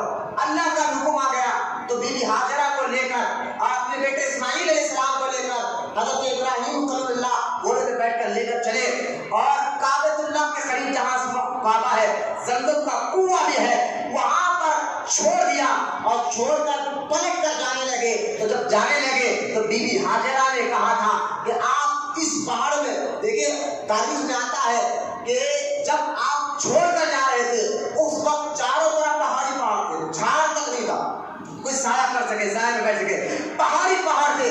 کعبۃ اللہ کی تھوڑی بہت نشانی باقی رہ گئی تھی، لیکن کعبہ بھی بنا نہیں تھا، نہ پانی تھا نہ جھاڑ تھا۔ ارے بھائی اگر کم سے کم پانی ہوتا تو بات الگ تھی۔ کچھ جو ہے سامان دیا اور گھوڑے پہ بیٹھ کر جانے لگے۔ ابراہیم کو اللہ کا حکم تھا کہ آپ جب جائیں گے نا کچھ سوال کا جواب نہیں دیں گے، آپ خاموش وہاں سے نکل جانا۔ بیٹے کو بیوی کو چھوڑ کر گھوڑے پہ بیٹھ کر جانے لگے۔ بیٹی حاجرہ نے دام پکڑ کر کہا آپ جا رہے ہیں کس کے بھروسے پر، ہمیں چھوڑ کر جا رہے ہیں؟ آپ نے جواب نہیں دیا۔ پھر بی بی حاجرہ نے کہا کیا اللہ کے حکم سے یہ کام کر رہے ہیں آپ؟ اتنا سننا تھا۔ ابراہیم علیہ السلام نے کہا ہاں مجھے میرے رب کا حکم ہے۔ تو بی بی حاجرہ نے کہا اگر اللہ کا یہی حکم ہے تو آپ جائیے، میرے رب پر مجھے یقین ہے اللہ مجھے ضائع ہونے نہیں دے گا۔ میرا محبت سے سبحان اللہ، کیا یقین اللہ پر، کیسا توکل کرنا ہے اللہ پر، یہ بی بی حاجرہ کی سیرت سے ہمیں مل رہا ہے۔ یہ بی بی حاجرہ نے ہمیں بتایا ہے جاؤ اللہ پر، اللہ کے حکم سے آپ کر رہے ہیں تو اللہ پر ہمیں کامل یقین ہے، اللہ ہمیں ضائع ہونے نہیں دے گا۔ آج میں آپ کو کہتا ہوں نوجوان تو نوجوان ہے اور تو سبھی میں گزارش کروں گا کہ کم سے کم تم اللہ پہ توکل کرنے والی بنو، اللہ پر یقین کرنے والی بنو۔ خدا گواہ ہے اللہ تعالیٰ خود ارشاد فرماتا ہے قرآن پاک میں، مکاشف القلوب میں امام محمد غزالی نے اس آیت کو لایا ہے۔ اللہ تعالیٰ لیکن توکل کرنا، اللہ پر یقین کرنا، اس کا معنی کیا ہے؟ اللہ پاک فرماتا ہے ان اللہ یحب المتوکلین، اللہ توکل کرنے والوں سے محبت کرتا ہے۔ بولے محبت سے سبحان اللہ، اور محبت سے بولیے سبحان اللہ۔ اللہ توکل، اللہ پر یقین تو کہاں ختم ہو گیا؟ آج تو ہم پر مشنوں پر یقین ہے، آج تو کس طرح ہمارا یقین میں کمزوری ہماری پیدا ہو گئی ہے۔ لیکن اللہ پر یقین کرنے کا مطلب کیا ہے؟ بعض تو بات کہتے ہیں دیکھو اللہ پر یقین کرو، یہ ولی پر کیا یقین کرو؟ تو ولیوں سے مدد مانگنے کا مطلب یہ نہیں کہ ہم اللہ پر یقین نہیں کرتے، ہم جاتے ہیں اللہ والوں کے پاس اس لیے کہ ان کے وسیلے سے اللہ عطا فرماتا ہے۔ ہم یقین ہے، توکل یہ نہیں ہے، توکل کا خلاف نہیں ہے۔ دیکھیے توکل کس کو کہتا ہے؟ اگر کوئی بندہ ہاتھ پیر میں ہلا بیٹھی جگہ اللہ رزق دے دیتی ہے، ہاتھ پر ہلانا پڑے گا اور یقین اللہ پر کرنا پڑے گا۔ جیسے اسی طرح جیسا صحابی نے کہا تھا کہ یا رسول اللہ صلی اللہ علیہ وسلم آپ نے بتا کہ اللہ پر توکل کرو، اللہ پر یقین کرو، کیا ہم جب بھی نماز کا ٹائم ہو جائے تو ہماری سواری، ہمارے اس دور میں اونٹ جس کے پاس ہوتا تھا وہ بہت بڑا امیر آدمی ہوتا تھا، ہماری سواریوں کو نماز کے وقت ہم کھلا چھوڑ کر اللہ پر یقین کر کر نماز کے لیے آ جائے یا سواری کو باندھے کرے کیا؟ تو اللہ کے رسول علیہ السلام نے فرمایا پہلے سواری کو باندھ لو اس کے بعد اللہ پر یقین کرو، پہلے سواری پہ باندھ لو اس کے بعد اللہ پر یقین کر کے نماز کے لیے آ جاؤ۔ تو پتہ چلا ذریعوں کو اپنانا یہ توکل کے خلاف نہیں، یہ بھی توکل کے اندر ہی آتا ہے۔ ذریعوں کو اپنانا کہ لہٰذا محنت کرنا، یقین اللہ، نتیجہ اللہ پر چھوڑنا، دوائی کھانا نتیجہ اللہ پر چھوڑنا، دوا لینا نتیجہ اللہ پر چھوڑنا، یہ توکل کے خلاف نہیں، عین توکل ہے۔ لیکن آج تعجب ہے اس میں بھی ہماری اندر کمی آ گئی ہے، ہراس اور لالچ کے لیے ہم دل داغا ہو گئے ہیں کہ ہماری بیوی ہمیں کہتے کہ ان کی خواہشات ایسی ہو گئی ہے کہ ان کی خواہشات پوری کرنے کے لیے مرد نہ حرام کی پرواہ کرتا ہے نہ ناجائز کی پرواہ کرتا ہے، بس بیوی بچوں کی خواہشات کو پوری کرنا ہے۔ تو کس طرح کی وہ محنت کرتا ہے اس کو آپ اندازہ نہیں کر سکتے۔ بات یہ کہ حدیث پاک میں سرکار نے فرمایا قیامت کے قریب میری امت میں کچھ خاص طبقے ایسے پیدا ہوں گے جس کی وجہ سے اس کا شوہر دوزخ میں جائے گا، ایک عورت 5 یا 4 مردوں کو دوزخ میں لے جائے گی اور اس کی وجہ عورت ہوگی، یعنی 4 جس کے بعد توکل نہیں ہوگا، اللہ پر یقین نہیں ہوگا، وہ شوہر سے کہیں گے بھائی ہمیں مال لا، دولت لا، بس پیسہ چاہیے، تو کیسا کماتا کما کر لا۔ آپ نہیں دیکھے کئی ایسے واقعات ہیں، خود ماں ہے جو اپنے بیٹے کو چوری سکھا رہی ہے، خود شوہر بیوی ہے جو اپنے شوہر کو جو ہے غلط کاموں میں ساتھ دیتے ہوئے نظر آ رہی ہے۔ ماں بھی ہو، بیوی ہو، بہن ہو، بیٹی ہو، وہ کہتی ہے کہ ہمیں بس پیسہ چاہیے، چاہے وہ ناجائز طریقہ ہو، چاہے آپ کسی کی زمین ہڑپ کر رہے ہیں، چاہے آپ شراب بیچ کر رہے ہیں، چاہے آپ جوا کھیل کر رہے ہیں، بس ہمیں پیسہ چاہیے۔ یہ حال آج کی عورتوں کا ہو گیا ہے، جو قیامت کی نشانیوں میں سے ایک نشانی یہ بھی ہے جو ہمارے سرکار نے بتایا تھا۔ آج دیکھ لیجیے آپ ایسے حالات بنتے آ رہے ہیں، ایسے واقعات بنتے آ رہے ہیں۔ ایک عورت جو ہے اپنے شوہر کو مجبور کر رہی ہے حرام اور ناجائز کام کرنے کے لیے۔ اگر عورت نیک ہو، نیک سیرت ہو، اللہ پر یقین کرنے والی ہو، پھر وہ عورت جو ہے رابعہ جیسی بھی بنتی، رابعہ بصری جیسے بنتی ہے، وہ عورت جو ہے سیدہ ماں حبیبہ کی طرح بھی بنتی ہے۔ اگر عورت بی بی فاطمہ الزہرا رضی اللہ تعالیٰ عنہا جو ساری کائنات کے مالک اور مختار ہمارے پیارے آقا کریم کی بیٹی ہے، وہ جو حضور کی لاڈلی بیٹی ہے، وہ بھی تو عورت تھی۔ دیکھیں بی بی فاطمہ کے بارے میں، خاتون جنت رضی اللہ تعالیٰ عنہا بی بی فاطمہ کے ہاتھ پر گلے پڑ جاتے، محنت کرتی ساری زندگی۔ حضرت علی کہتے ہیں ساری زندگی میری بی فاطمہ نے کبھی کوئی خواہش نہیں کی کہ میرے سردار یہ لائیے یہ لائیے یہ لائیے، بلکہ جیسے میں نے دیا بس اللہ کی رضا کے لیے وہی زندگی گزارتی رہی۔ کبھی کیا کیا جنت کے گھرانے میں، کبھی کیا کہ ان کے گھرانے میں کچھ کمی نہیں تھی۔ جن کی اولاد میں غوث اعظم ہو، جن کی اولاد میں غریب نواز ہو، وہ ہے بی بی فاطمہ الزہرا رضی اللہ تعالیٰ عنہا۔ اگر آج بھی عورت ان کے نقش قدم پر چلے گی، بی بی فاطمہ ہو یا بی بی ہاجرہ ہو، ان کے نقش قدم پر چلے گی تو یقین جانیے پھر وہ عورت گھر کو جنت بنا دیتی ہے، گھر کو جنت بنا دیتی ہے۔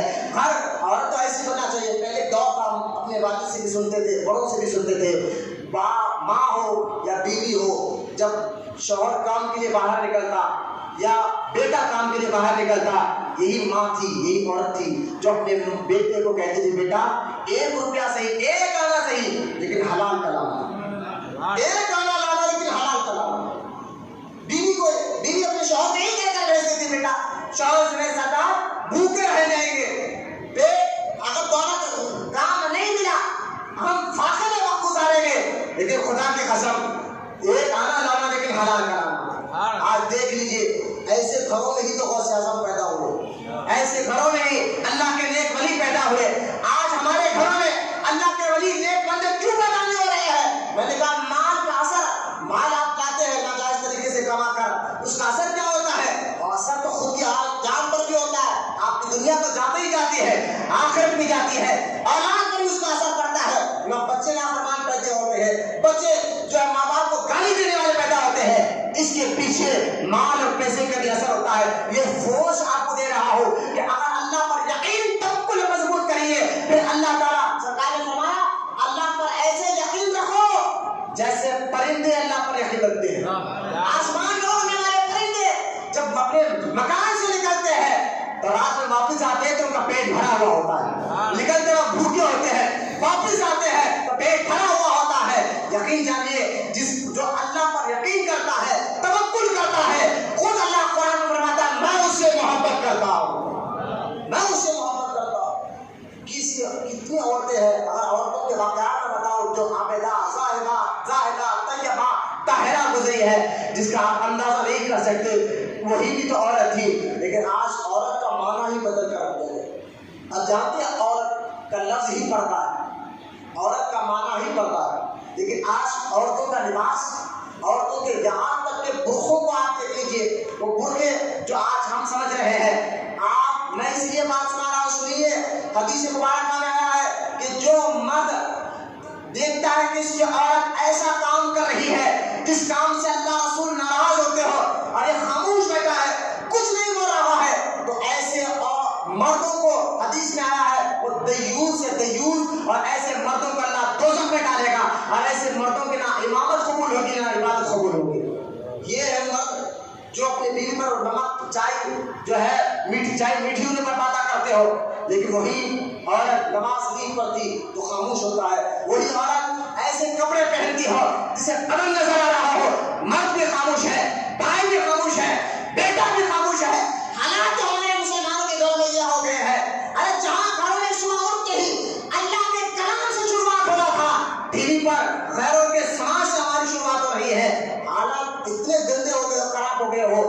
پھر مسلمان پستی میں نہیں جائے گا، پریشانی میں نہیں جائے گا، تو پھر ہوگا کیا؟ آج بھی آپ کے ہاتھ میں ہے آلات، اگر آپ اپنے آپ کو سدھاریں گے، گھر میں سدھارنے کی کوشش کریں گے، پھر دیکھیں اللہ تعالیٰ نے اسی رحمتوں اور برکتوں کا نزول آپ پر نازل فرمائے گا۔ عورت کو چاہیے، اور کمائے پردہ، برقعے میں بھی ڈھیلا برقع پہنا تھا، برقعے ٹیپ نکل گئے، یہ بھی جائز نہیں تھا، کلر کے برقعے نکل گئے، یہ بھی جائز نہیں تھا۔ آپ کی چھوٹی چھوٹی باتیں نظر آ رہی ہے، لیکن یہ مسئلے جو آپ کو سیکھنا ضروری تھا، میں آپ کو بتا رہا ہوں کہ ذہن بنائیے، پیار سے صحیح، محبت سے صحیح، اپنی ماں کا، بہن کا، بیوی کا، بیٹی کا، ان کے مزاج کو سدھارے، کہنا کہ تم سدھر جائے نا پورا گھر بھی سدھر جاتا، کیونکہ پہلی تربیت، پہلا اسکول گھر ہوتا ہے، ماحول گھر کا ہوتا ہے۔ قرآن اللہ پاک کیا فرماتا ہے؟ اے ایمان والو، اپنے آپ کو اور اپنے گھر والوں کو دوزخ کی آگ سے بچاؤ، اپنے آپ کو بھی اور اپنے گھر والوں کو بھی دوزخ کی آگ سے بچاؤ۔ تو پہلے شروعات گھر سے ہمیں کرنا چاہیے۔ خیر سیدہ بی بی حاجرہ نے توکل کر کر بتایا اللہ پر یقین کیسے کرنا ہے، پھر اللہ نے کرم بھی کیسے فرمایا۔ جب بی بی حاجرہ کے پاس پانی ختم ہو گیا اور بی بی حاجرہ کے پاس جو چند کھجور تھے وہ کھجور بھی ختم ہو گئے، اسماعیل علیہ السلام جب پانی کے لیے تڑپنے لگے، آپ نے دیکھا کہ اسماعیل پانی کے لیے تڑپ رہے ہیں، تو آپ صفا کے پہاڑ پر چڑھتی ہے اور مروہ کے پہاڑ پر جاتی ہے، پھر وہاں سے پھر ادھر آتی ہے، اس طرح 7 چکر لگائے پانی کے لیے جب 7 چکر لگائے، 5 صفا وہاں سے مروہ تک اس لیے جاتی تھی جہاں تک آپ جاتی، لیکن بچے کو یہاں چھوڑ دی، اور جہاں تک آپ جاتی پہلے جب بچہ نظر آنا بند ہو جاتا پھر پلٹ کر آتی، پھر بچے کو دیکھتی، پھر وہاں تک جاتی، 7 چکر لگائے۔ اللہ تعالیٰ کو یہ اداکاری پسند آ گئی، اتنی پسند آ گئی، اللہ تعالیٰ نے کہا اے محبوب یہ صفا اور مروہ کے پتھروں پر جو میری بندی، اللہ کی ولی میری بندی بی بی حاجرہ نے جو 7 چکر لگائے ہیں، یہ پہاڑ اب تک تو صرف پہاڑ ہی تھے، ایک پتھر جو اس کی کوئی ہمیں نہیں ہوتی، لیکن اب بی بی حاجرہ نے قدم رکھ کر چلے 7 چکر لگائے، تو قرآن کہتا ہے محبوب اب یہ پہاڑ نہیں، یہ اللہ کی نشانی بن گئی ہے۔ قرآن صفا مروہ کے پہاڑ کو نشانی کہتا ہے، یہ میری نشانی ہے، اور اللہ فرماتا ہے اس نشانی کا ادب کرو، اس نشانی سے محبت کرو۔ قیامت تک جو لوگ میرے گھر کی زیارت کرنے آئے یا حج کرنے کے لیے آئے، جب تک صفا مروہ پر 7 چکر نہیں لگائیں گے اللہ ان کے حج کو قبول بھی نہیں کرتا۔ معلوم کیا ہوا؟ اللہ کے نیک بندے جہاں پہاڑ پر قدم رکھ دے، اللہ تعالیٰ اس پہاڑ سے بھی محبت کرتا ہے اور اس پہاڑ کو کہتا ہے یہ میری نشانی ہے۔ جہاں بی بی حاجرہ نے قدم رکھا، اللہ کہتا ہے یہ میری نشانی ہے، تو جہاں قدم رکھ جائے اس پہاڑ سے اللہ محبت کرے، تو جہاں اللہ کا ولی خود آرام کر رہا ہو، ولی کی مزار خود جہاں پر ہو، اس ولی کے مزار کا عالم کیا ہوگا؟ بڑا محبت سے اور محبت سے۔ آج کے مولانا بھائی، آج تو بدخلاقوں کی یہاں تک جرت بڑھ گئی ہے، حدیث پاک بتاتے ہیں کہ دیکھو جب بھی تم حاجی حج کے لیے جاؤ نا، بولے ہاں حج کرنے کو جاؤ تو حج کر کر آ جاؤ، مدینے کی زیارت کے لیے جاؤ تو یہ سوچ کر مت جاؤ کہ میں حضور کے روزے کی زیارت کے لیے جا رہا ہوں۔ وہاں نے اپنی کتاب میں لکھا ہے، اسماعیل دہلوی نے اپنی کتاب تقویۃ الایمان میں جو بات لکھی ہے، اگر کوئی یہ یقین کرے حج کرنے کے بعد میں حضور کے روزے کی زیارت کے لیے جا رہا ہوں، تو وہ کہتا ہے یہ ایسا سوچنے والا مشرک ہو جائے گا، اس نے شرک کر لیا۔ سب میں کر بولے معاذ اللہ، معاذ اللہ کا معنی ہے اللہ کو تیری پناہ میں آتا ہے ایسی باتوں سے، یعنی حضور کے قبر کی زیارت کے لیے جاؤ تو وہاں بھی کہتے ہیں شرک ہو جائے گا۔ کتابوں میں لکھا ہے، سنو نوجوان بچوں، لکھا ہے کتابوں میں، میرے پاس موجود ہے ان کی کتاب تقویۃ الایمان، یہ ہے وہاں بھی، اس لیے کہتا ہوں کہ ساتھ مت بیٹھو۔ آپ کہہ رہے مولوی کی لڑائی ہے، ایسا مت بتائیے۔ آپ کہہ رہے فاتحہ درود کی لڑائی ہے، میں کہتا ہوں ایسا مت بولیے، فاتحہ درود کی بھی لڑائی نہیں ہے، مولوی کی لڑائی نہیں ہے، یہ حدیث ہے، سرکار نے فرمایا جو اللہ اس کے رسول سے محبت کرتا ہے تم اس سے محبت کرو، اور جو اللہ اس کے رسول سے دشمنی رکھتے ہیں تم اس سے دشمنی کرو، ایسا کرنے والا کامل مسلمان بن جاتا ہے۔ ہم تو کامل مومن بڑوں کہہ رہے ہیں. اب یہ حدیث لاتے ہیں وہاں بھی. دیکھو اللہ کے رسول صلی اللہ جب ہم نے کہا کہ شرک کیسے ہوتا, حضور کے روضے کی زیارت کے لیے جاؤ قبر شریف کی, یہ نیت کر کر کہ ہم حضور کے روضے کی زیارت کے لیے جا رہے ہیں, یہ نیت کر کر ہم جا رہے ہیں تو شرک کیسے ہوتا؟ تو وہ حدیث سناتے ہیں. وہ حدیث سنانے حدیث نہیں سنے آپ نے, بتائیے کون سی حدیث؟ سرکار نے کہا 3 جگہ جاؤ, 3 مسجد ایسی ہے جہاں نیت کر کے جاؤ گے تو ثواب ہوگا, اس کے علاوہ کوئی اور جگہ نیت کر کے تو گناہ ہے. میں نے کہا کون سی مسجد ہے بھائی؟ تو حدیث میں آیا 3 جگہ ہے جہاں نیت کر کر جاؤ ثواب ملے گا, تو ثواب ملے گا. بولے ایک مسجد اقصی فلسطین, بولے وہاں پہ سوال ہے. دوسری مسجد حرم کعبۃ اللہ. تیسری مسجد نبوی جو حضور کی مسجد ہے, مسجد نبوی. یہ 3 مسجدوں کے لیے سفر کرنا جائز ہے, نیت کر کے سفر کرنا جائز ہے. بولے دوسرا سفر حرام, دوسرا سفر نہیں کرنا شرک, 3 سفر. میں نے کہا اس لیے ہم کہتے ہیں وہابی جو ہے نا بولتے ہیں سمجھتے نہیں. بے شک سرکار نے کہا 3 سفر, ان کے لیے کہہ رہے ہیں کہ 3 سفر جائز ہے. وہ ہے مسجد اقصی, مسجد حرم, مسجد نبوی. اس کے لیے آپ جاؤ سب نیت کر کر سوال. میں نے کہا 3 ہی سفر؟ بولے ہاں 3 ہی سفر جائز ہے. اس لیے کہتے ہو تم بولتے ہو سمجھتے نہیں ہو. اچھا پرسوں تم سفر کے لیے گئے تھے بمبئی, گئے تھے حیدرآباد سے بمبئی سفر کر, وہ شادی تھی میرا شرک. بے شک میں آپ بنگلور کا جگہ کاروبار کرانا شرک. آپ ہی نا سفر 3 جگہ نیت کر کر جاؤ.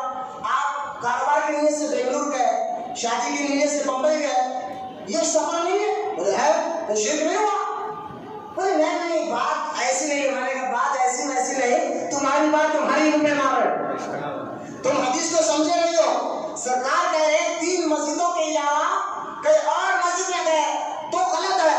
مسجدوں کو جانے سے, مثال کے طور پر دلی کی جامع مسجد ہے, کوئی کہے بھائی یہ مسجد میں سے زیادہ میں دلی میں جا کے پڑھوں گا زیادہ ثواب ملے گا, تو ایسا نہیں.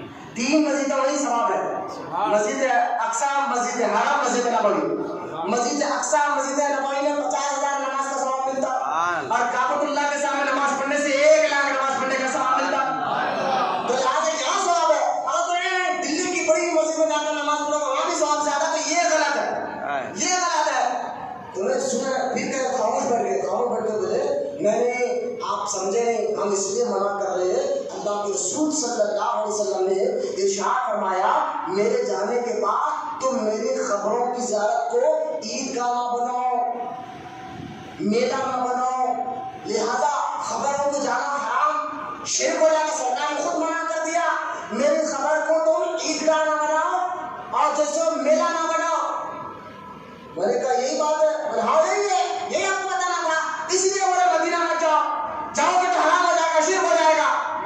میں نے کہا دیکھو بھائی تم کہہ رہا اس حدیث کا نام سن لیا, وہی بات ہے, بولتے سمجھتے نہیں. میں آپ کو بتایا حدیث کا مطلب بخاری مسلم حدیث ہے.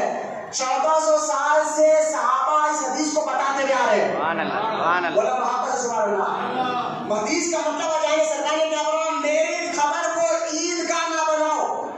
یہ حدیث صحیح ہے, لیکن مطلب یہ ہے, یہ وہابی جو مطلب نکالے مطلب یہ نہیں ہے. مطلب کہاں میں آپ کو بتاتا ہوں. مطلب یہ ہے سرکار فرماتے ہیں میری خبر کو عیدگاہ نہ بناؤ. مطلب کیا؟ ایسا نہ ہو کہ تم سال میں 1 بار یا 2 بار عید کو جاتے ہو. کیا بات, سبحان اللہ.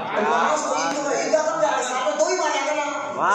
ایسا نہ کرو, میری خبر کو عیدگاہ کی طرح سال میں 2 بار مت آؤ, بلکہ جب چاہے جب چاہے عیدگاہ کی طرح عید کی طرح مت آؤ, جب چاہے جیسا چاہے ہو. ہم نے کہا ہمارے جانے کی بات نہیں, ان کے بلانے کی بات ہوتی ہے. اس لیے ہم جھوٹ کے کہتے ہیں یا رسول اللہ, جسے چاہا اپنا بلا لیا, جسے چاہا گھر پہ بلا لیا.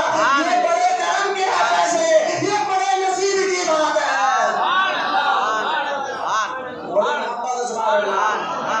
میں نے کہا تیرے جانے کے لیے ان کے بلانے کی بات ہوتی ہے, ان کے بلانے کی بات ہوتی ہے. سرکار کہہ رہے ہیں عید کی طرح مت جب چاہے ہو. یہ حدیث کا مطلب ہے. نہیں خبروں پہ جانا شرک ہے. میں نے شرک, بولے ہاں حرام ہے, ناجائز ہے. خبر پوجا, خبر کی پوجا کرتے ہو, خبر کی پوجا کیوں کرتے ہو؟ میں نے کہا دیکھو اسلام آ کے کتنے سال ہوا ہے؟ 100 مل کر بولے 1400 سال سے اسلام آیا. صحابہ کرام دین آیا، حضور نے دین سب سے پہلے سکھایا کس کو؟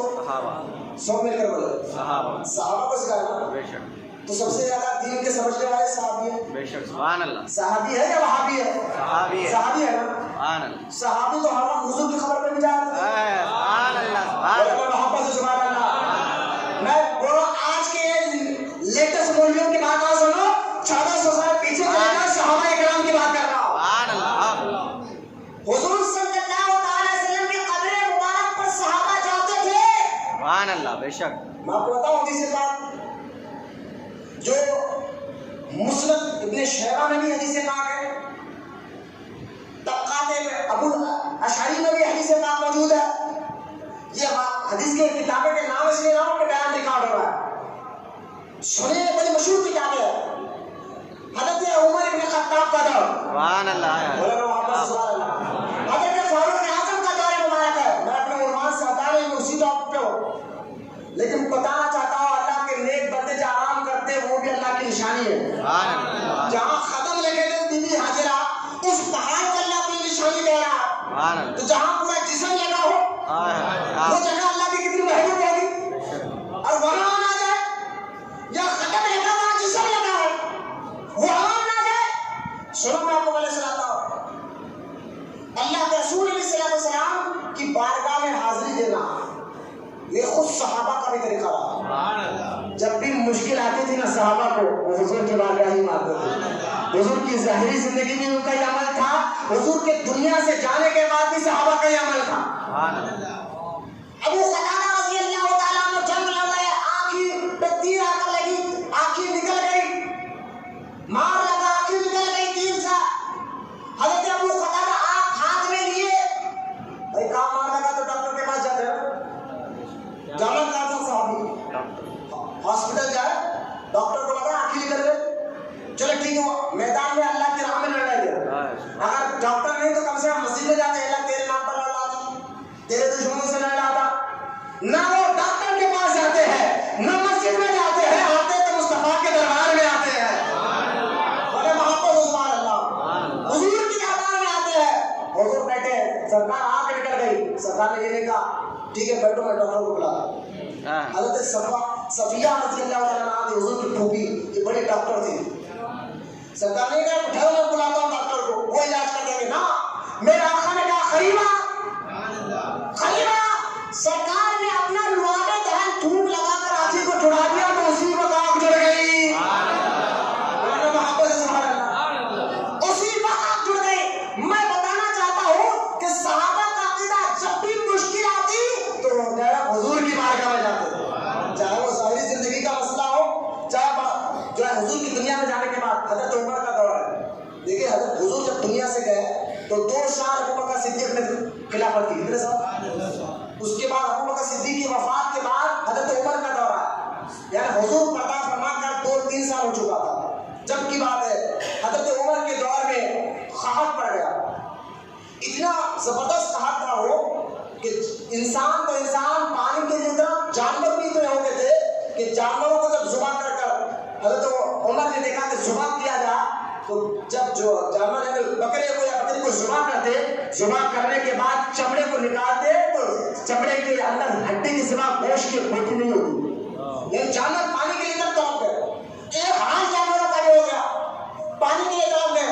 جب یہ حالت مدینے پاک میں ایسی حالت ہو گئی، حضرت عمر کا دور ہے. ایک صحابی حضور کی قبر شریف کے پاس گئے. بولا محمد سبحان اللہ. حضور کی قبر شریف کے پاس جا کے گئے، یا رسول اللہ. بولا محمد سبحان اللہ. میری طرف دیکھا، بولے محبت سے سبحان اللہ. صحابی نے کیا پکارا قبر شریف کے پاس جا کے، یا رسول اللہ. آج یہ پکارنا بھی وہابیوں کو شرک نظر آتا ہے. میں کہتا ہوں وہابیوں کے عقیدے پہ نہیں، صحابہ والے عقیدے کو اپنا لیجیے. یہ ساری حدیثیں دلیل ہمارے پاس موجود ہے، ہم آپ کو بتانے کے لیے تیار ہیں. صحابی گئے قبر شریف کے پاس، کہنے لگے یا رسول اللہ آقا کرم فرمائیے، آقا بارش نہیں ہو رہی ہے، آقا انسان تو انسان جانور بھی بھوکے مر رہے ہیں، آقا دعا فرما دیجئے. دعا قوم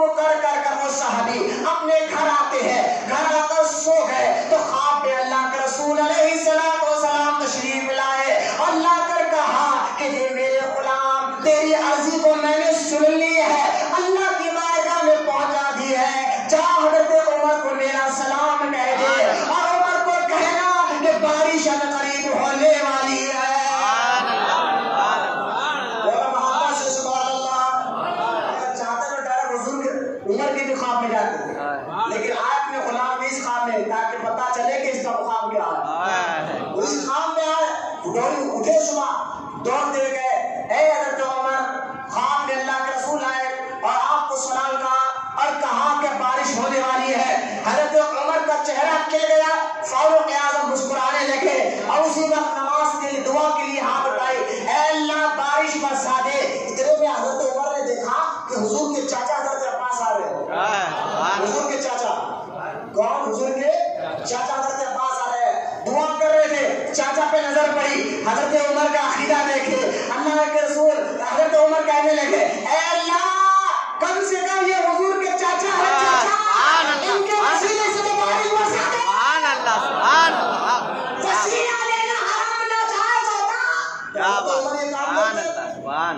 حضرت عمر کہتے ہیں ہاں ابھی چہرے کا پھیرا بھی نہیں تھا، بارش شروع ہو گئی کیا بات، سبحان اللہ۔ اور اتنی بارش ہوئی ہے جس کا اندازہ آپ نہیں کر سکتے۔ سارا بھائی بارش جب بھی نہیں ہوتی، آپ دیکھیں بخارا شہر میں امام بخاری نے آپ کو بات سنا ہوگا، جب بھی مشکل آتی ہے پہلے سے مسلمانوں کا طریقہ رہا وہ اللہ کے لیے بندوں کے پاس سبحان اللہ، سبحان اللہ۔ آپ جانتے ہیں جب بابر نے جو بابری مسجد بنا نا، بابر مغل شہنشاہ، بابر نے جب ابراہیم لودھی کو وہاں ختم کیا، ابراہیم لودھی بادشاہ جب مر گیا نا تو اس کی لڑائی ہوئی راجہ سانگا سے، اور اس کی لڑائی آگرہ میں شکر کے مقام پر ہوئی، جس کو شکری بھی کہتے ہیں، شکر بھی کہتے ہیں، اس مقام پر ہوئی۔ بابر جیسا بادشاہ اور ایسی لڑائی تھی مسلمانوں، راجہ سانگا نے دیکھا کہ بابر کو ہندوستان سے ہٹانا ہے تو پورے جتنے ہندوستان کے جتنے سلطنت تھی ساری فوج کو اس نے ایک جگہ جمع کر دیا۔ راجہ سانگا نے 2 لاکھ فوج اس کو ہاتھ میں تھی اور اس نے یہ نیت کر لی تھی اب میں بابر کو ہراؤں گا، بابر کو ماروں گا، ہٹا لوں گا ہندوستان سے تو پھر ہندوستان میں کسی مسلمان کو رہنے نہیں دوں گا۔ اس کی یہ نیت تھی راجہ سانگا کی۔ یہ نیت کے ساتھ وہ ساری فوج کو لے کر آگرہ کے شکر کے مقام پر ٹھہرا ہوا۔ جب بابر کو معلوم ہوئی، بابر کے پاس فوج تو 30,000 تھی، کتنے؟ 30,000، اور اس کے پاس 2 لاکھ فوج۔ مقابلہ سمجھ میں آ رہا؟ بابر نے کہا یار کیا کرے، کیا کرے؟ اس کے دل میں دوائی دی، میں نے تو توبہ کر لی سارے گندے کاموں سے۔ بابر نے توبہ کی، توبہ کرنے کے بعد سیدھا پہنچا، میں کہتا ہوں سلام پرانا طریقہ ہے یار، مشکل آئی تو اللہ کے لیے بندوں کے دربار میں سیدھا پہنچا ہے سیدنا اور مولا شیخ سلیم چشتی کی بارگاہ میں۔ آگرہ میں ان کی مزار ہے، سلیم چشتی کی بارگاہ میں، اور جا کر کہنے لگا سرکار کرم فرمائیے، توبہ بھی کرتا ہوں، آج کے بعد کوئی ایسی غلطی بھی نہیں کروں گا، آقا آپ دعا فرما دیجئے اللہ تعالیٰ مجھے کامیابی عطا فرمائے۔ آواز آئی کہ بابر تو ہی کامیاب ہوگا۔ تاریخ گواہ ہے 30,000 فوج سے 2 لاکھ پڑا، راجہ سانگا جو ہے وہاں پر ہرا اور وہ قتل کیا گیا۔ میں بتانا چاہتا ہوں مزارات پر آنا شروع سے طریقہ رہا ہے، اللہ کے بندوں کی بارگاہ میں آنا آج سے نہیں۔ میں نے تو صحابہ کا واقعہ سنایا ہے، تابعین کا بھی واقعہ کو سناؤں تو وقت زیادہ ہوگا، لیکن ایک حیدرآباد کا ایک واقعہ بتاتا ہوں آپ کو اور مزہ آئے گا۔ سبحان اللہ، محبت سے سبحان اللہ۔ شمشاباد میں جب ابو الحسن تانیشاہ شاہ گولکنڈہ قلعے کا آخری بادشاہ، قطب شاہی دور کا بادشاہ ابو الحسن تانیشاہ شاہ، یاد رکھیں قطب شاہی دور جو گزرا ہے زیادہ تر یہ بادشاہ شیعہ تھے، یاد رکھیں گا قطب شاہی بادشاہ زیادہ تر شیعہ تھے۔ میں اس بات ٹاپک پہ نہیں جاتا، میں انشاءاللہ محرم کے مہینے میں بتاؤں گا کہ ان کے عقیدے کیسے تھے اور اہل سنت کون ہوتا ہے۔ شیعہ صحابہ کو گالی دینے والے ہوتے ہیں، خدارام کی نقل میں مت جائیے، ان سے دور رہیے، جیسا وہاں بھی زیادہ ان سے کہ ہمیں بحث کرنا۔ میں لڑائی کی بات نہیں کر رہا ہوں، جھگڑے کی بات نہیں کر رہا ہوں۔ کوئی لیڈر کہے گا صاحب یہ شیعہ سنی کیا مسجد میں لگا کر بیٹھا ہے، میں نے کہا بھائی خبر میں تو آئے، ہم مریں گے تو خبر میں تو آئے گا نہیں، حضور آئے گا، حضور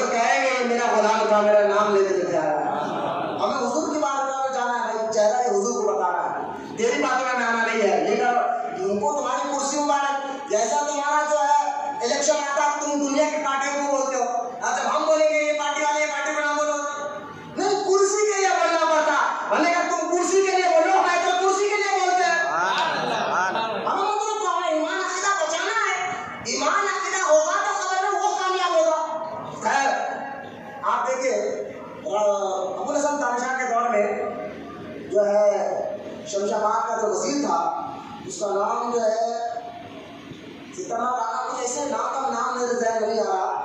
وہ اس کی ایک چھوٹا سا کنواں تھا, پانی کا ایک چھوٹا سا کنواں تھا اس کا, اس کی کھیت میں. تو ایک اللہ کے نیک بندے شاہ کامل شاہ ولی وہاں گئے اور اس کھیت سے پانی سے وضو کیا. اب جب اس کو معلوم ہوا کہ ہمارے اس کھیت سے مسلمان فقیر نے پانی پیا, اس سے وضو کیا, اس کو بڑا غصہ آیا. اس نے کیا کیا, بلا کر حضرت کی انگلی کو کاٹ دیا, انگلی کو کاٹ دیا. اب جب انگلی کٹ گئی, آپ روتے ہوئے اپنے پیر و مرشد جن کا نام شاہ جھاڑو مستان ہے, جن کے مزار شاہی بنڈا اسرا ہاسپٹل کے پاس ہے, اسرا ہاسپٹل کے پاس جائے, شاہ جھاڑو مستان کی بارگاہ موجود ہے. مولانا محمد سبحان حیدرآباد کے بڑی تاریخ یاد دلا رہا, بہار سے بڑی سبحان اللہ. روتے ہوئے ان کے پاس آئے, بولے حضرت صرف میں اس کے کھیت سے پانی سے وضو کیا تو اس نے میری انگلی کاٹ دی. حضرت نے کہا اچھا یہ وزیر, اس کی حرکت ایسی ہے, ایک کام کر, آنکھیں بند کر, میں تجھے دھکا دوں گا, تو ڈائریکٹ دلی اورنگزیب کے سامنے پہنچ جائے گا. آنکھیں بند کی, حضرت نے دھکا دیا, آنکھ کھولا تو دیکھا کہ دلی اورنگزیب کے سامنے کھڑے, اور وہاں اورنگزیب کو شکایت کی. اورنگزیب نے کہا دکن ایسا ہو رہا ہے, تب اورنگزیب یہاں آ کر حملہ کر. ایک ذریعہ مشکل آئی تو دیکھیں اللہ والے کس طرح سے آتے تھے. آپ غور کریں, اورنگزیب کی وجہ یہ بھی ہے, آپ خواجہ قطب الدین بختیار کاکی کے بارے میں پڑھے. جب ہندوستان میں تاتاریوں نے, اب جہاں تک تاتاری قوم ڈاکو قوم گزری ہندوستان میں, تاتاری قوم, ان لوگوں نے پورے ہندوستان کے لوگوں کا جینا حرام کر دیا تھا. قتل, غارت گری, لوٹ مار کا عذاب کر دیا تھا. اور سارے, نہ عورت, نہ بوڑھے, نہ بچے, نہ بچی, کسی کو نہیں چھوڑتے تھے. انہوں نے جب حرکتیں کرنا شروع کر دی, یہی خواجہ قطب الدین بختیار کاکی ہے جن کے ذریعے سے یہ تاتاریوں کا خاتمہ ہوا. میں واقعہ بڑا طویل ہے, میں بتانا ہی چاہتا ہوں. مشکلوں کے وقت دیکھیں خواجہ قطب الدین بختیار کاکی بیٹھے تھے شاہ ملتان کے پاس, ابھی ملتان پاکستان میں آ گیا لیکن وہ ہندوستان کا حصہ تھا. وہاں بیٹھے ہوئے تھے, وہاں کا راجا آیا, کہا حضور یہ تاتاری پورے قوم کو بلا وجہ قتل کرنے مار رہے ہیں, اب یہ ہمارے ملتان کو یہ ختم کرنے کے لیے آئے ہیں. راجا ہے, ہمارا کہنے کا ہمارا فوج نہیں ہے, کیا کرے, کیسے ان سے مقابلہ کرے. حضرت شاہ ملتان رحمۃ اللہ علیہ نے کہا کہ یہ کام تو قطب الدین بختیار کاکی کر کے بتائیں گے. خواجہ قطب الدین بختیار کاکی جو حضرت غریب نواز کے خلیفہ ہے, انہوں نے کہا خلیفہ بتاؤ تاتاری ہے کہاں, کہا حضور میدان میں کھڑے ہیں. خواجہ قطب الدین بختیار کاکی اٹھے, میدان کی طرف گئے, دیکھا نگاہ ختم ہو جاتی لیکن ان کے سر ختم نہیں ہوتے, اتنی فوج لے کر آئے, نگاہ ختم ہو گئی, فوج ختم نہیں, لیکن خواجہ قطب الدین بختیار کاکی کا ایک تیر لاؤ, تیر لائے گئی, آپ نے کچھ پڑھ کر تیر کو چھوڑا, تیر گئی ایک پہاڑ پر لگی, ایک طوفان سا اٹھا. اسی وقت دیکھتے ہی دیکھتے پانی کا بھی طوفان آیا, ہوا کا بھی طوفان آیا, سارے کے سارے تاتاری اسی وقت اس پانی میں غرق ہو گئے, مر گئے, جہنم نصیب ہو گئے. میں بتانا ہی چاہتا ہوں مسلمانوں, جب بھی کوئی قوم کو مشکل آتی تھی, راجا ہو یا صحابہ ہو, وہ اللہ کے لیے بندوں سے مدد کے لیے ان کے بارگاہ میں جایا کرتے تھے. آج غلط کیسے ہو سکتا ہے؟ آج یہ خبر پوجا کرنا, کھڑی مورتی, لیٹی مورتی کے الفاظ استعمال کرنا, اور ایسے لوگوں کے ساتھ کیسے ملاقات کر سکتے ہیں؟ ارے جو اللہ تعالیٰ بی بی حاجرہ کے قدموں کے نشان کو اپنی نشانی کہے, اس پہاڑ کو اپنی نشانی کہے, تو جہاں اللہ کے ولی خود آرام کر رہے ہو کیسے نشانی ہو سکتے ہیں؟ ان کا معاملہ کیا ہوگا؟ اور قبروں کی زیارت رہی, خود سرکار علیہ السلام نے خود فرمایا جو میری خبر کی زیارت کے لیے آئے, سبحان اللہ, سبحان اللہ, میرے جانے سرکار نے خود فرمایا جو میرے خبر کی زیارت کے لیے آتا ہے, سرکار فرماتے ہیں میں اس کی قیامت کے دن شفاعت کروں گا. بڑے محبت سے سبحان اللہ. تم تو کہہ رہے حرام ہے, حضور کہتے ہیں آؤ آؤ, حضور خود بلا رہے ہیں آؤ, جو میرے خبر کی زیارت کے لیے آئے گا میں اس کو انعام عطا کروں گا, میں اس کو جو ہے شفاعت عطا کروں گا. یہاں تو حضور انعام دے کے بلا رہے ہیں, یہاں تو حضور انعام دے کر بلا رہے ہیں. ان بدعقیدہ وہابیوں کے باتوں میں آ کر اپنے ایمان اور عقیدے کو برباد نہ کرے. بی بی حاجرہ نے جب 7 چکر لگائی تو اللہ کی مدد آئی. بولو سبحان اللہ. صحیح بخاری کتاب الانبیاء میں حدیث پاک موجود ہے. بخاری شریف کتاب الانبیاء. یہاں ایک واقعہ بتا رہا ہوں اس حدیث سے. یہاں آپ کو بتاتا ہوں. آپ یہاں حوض کا شرک کہتے ہیں نا, خود بی بی حاجرہ نے حوض کا چیز.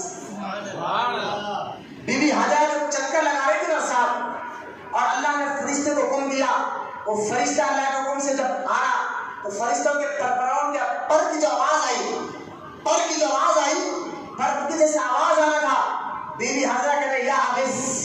عغیث کہتے ہیں, غوث کے لفظ کو عغیث کہتے ہیں. عغیث کہتے ہیں فریاد سننے والا. عغیث کس کو کہتے ہیں؟ فریاد کو سننے والا. غوث بھی اس کو کہتے ہیں. غوث کو بھی, جو غوث ہم نے یا غوث, تو غوث کا معنی بھی فریاد سننے والا ہے. یا عغیث یہ بھی فریاد سننے والا ہے. بی بی حاجرہ نے کہا یا عغیث مدد کر ہماری, اے اللہ کے بندے ہماری طرف مدد کر. تو بی بی حاجرہ کی یہ آواز بھی, بی بی حاجرہ نے مدد کے لیے آواز دیا, فرشتے آئے اور پر مارا, وہاں زمزم کا کنواں باہر نکل آیا. اور آج تک وہ پانی انشاءاللہ قیامت تک بھی لوگ پیتے رہیں گے. اس کے بارے میں حدیث پاک میں آتا ہے, جو جس نیت کے ساتھ پیتا, زمزم کے پانی کہہ رہے تھے, جو جس نیت کے ساتھ پیتا ہے اللہ تعالیٰ ایسا اس پر کام فرماتا ہے. مولانا کہتا ہے میں بھولنے والا تھا, میں نے نیت کر کے پی لی, اے اللہ میں بھولنے کا ختم ہو جائے, میرا حافظہ دماغ مضبوط ہو جائے. اس نیت کے ساتھ بھی تو اللہ نے اس مصیبت اور اس کے حافظے کو مضبوط کر دیا. جس نیت کے ساتھ پانی پیو. ارے وہ پانی ہے کیا؟ وہ بولے کنویں کا پانی ہے. بولے ہے کا کنواں؟ کہا اسماعیل علیہ السلام کے قدموں سے نکلے ہوا پانی ہے. میں نے کہا یہاں سے پتہ نہیں چلا, اگر اللہ کے نیک بندوں کے پاس جو کنویں ہوتے ہیں اس کنویں کے پانی میں برکت ہوتی ہے. کہا نا نا نا یہ غلط بات ہے. میں نے کہا کہ زمزم کا کنواں جو قرآن میں اس کا ذکر ہے, حدیث میں اس کا ذکر ہے, اس پانی کی برکت یہ ہے جو جس نیت کے ساتھ پیتا ہے اللہ اس کا ایسا شفا عطا فرماتا ہے. تو یہ تو اللہ کے نیک بندے کی ہے, لیکن ایڑی کے لیے پانی میں یہ برکت ہو سکتی ہے. تو اللہ کے نیک بندوں کے پاس جو مزارات کے پاس کنویں ہوتے ہیں ان کنووں کے پانی میں بھی اللہ برکت کو داخل فرماتا ہے. بعض لوگ کہتے ہیں لنگوس کی درگاہ میں کنواں حضرت پانی ہے تو ہم لگا ہوتا ہے بلا چلتی ہے. یہ کہاں لوگوں نے مانا؟ میں نے کہا یہ قرآن سے. بولو یار سبحان اللہ. میں نے کہا کہ اللہ کے نیک بندوں کے قدموں کے پاس کی جو پانی ہوتے ہیں اس میں برکت ہوتی ہے. ارے پانی تو پانی ہے, اگر اور آگے بڑھو تو سورۃ بقرہ کہتا ہے ان کے نالے میں بھی برکت ہوتی ہے, ان کے کپڑوں میں بھی برکت ہوتی ہے, ان کے جہنم میں بھی برکت ہوتی ہے, اور ان کے ہاتھ کی لاٹھی میں بھی اللہ برکت داخل فرماتا ہے. سورۃ بقرہ پڑھ کر دیکھیں, موسیٰ علیہ السلام کا تابوت سکینہ کا ذکر قرآن میں موجود ہے.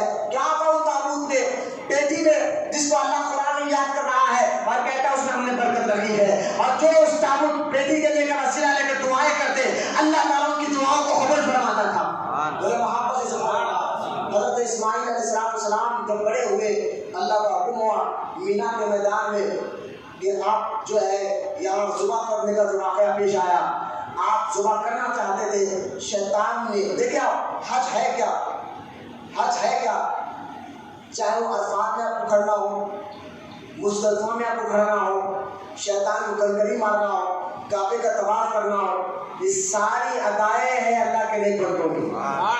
اللہ نے اللہ کے نیک بندوں, میرے پتھر کے سامنے کیا مانگتے, یہ پتھر ہے, پتھر ہے, مزاج نہیں کہنا درگاہ پتھر کے سامنے جا کے کیا مانگ رہے, پتھر پتھر ہے. میں نے کہا کعبہ بھی پتھر, کعبے کے سامنے ڈر رہے, یہ کعبہ بھی پتھر کا, عرفات کے میدان میں جاؤ وہاں بھی پتھر, مزدلفہ کے میدان میں جاؤ وہاں بھی پتھر, مینا کے میدان میں جا کر مارتے کیا مارتے آپ جانے پتہ ہی مار دینا, مارنا ہی مار پتھر وغیرہ.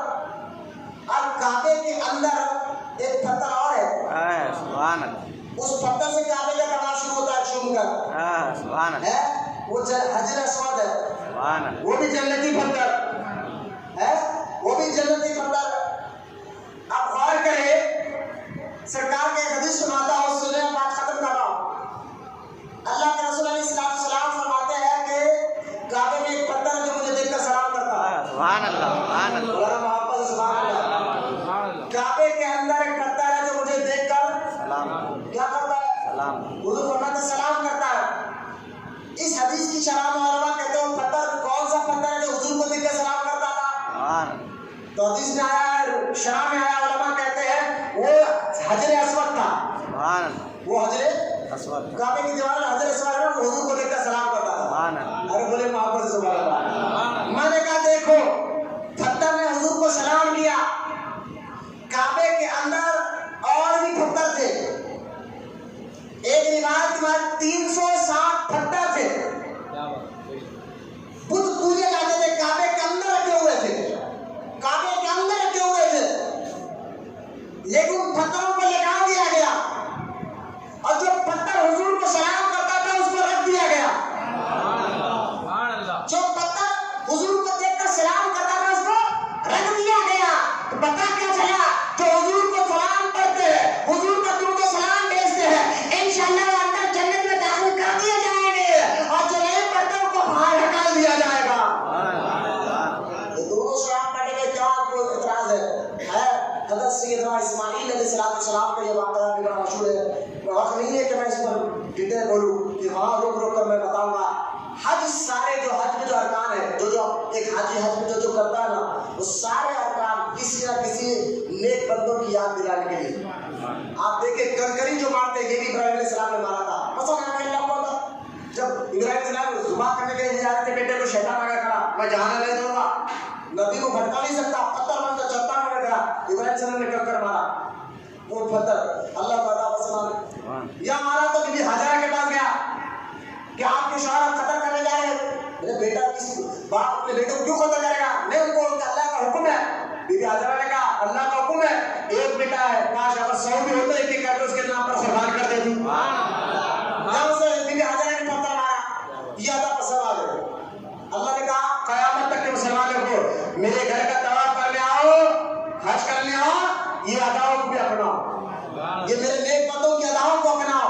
تو خیر یہ ایمان اور عقیدے بھی ہمیں بچائیے کہ اللہ کے نیک بندوں کی بارگاہ میں جانا، ان کے وسیلے لینا.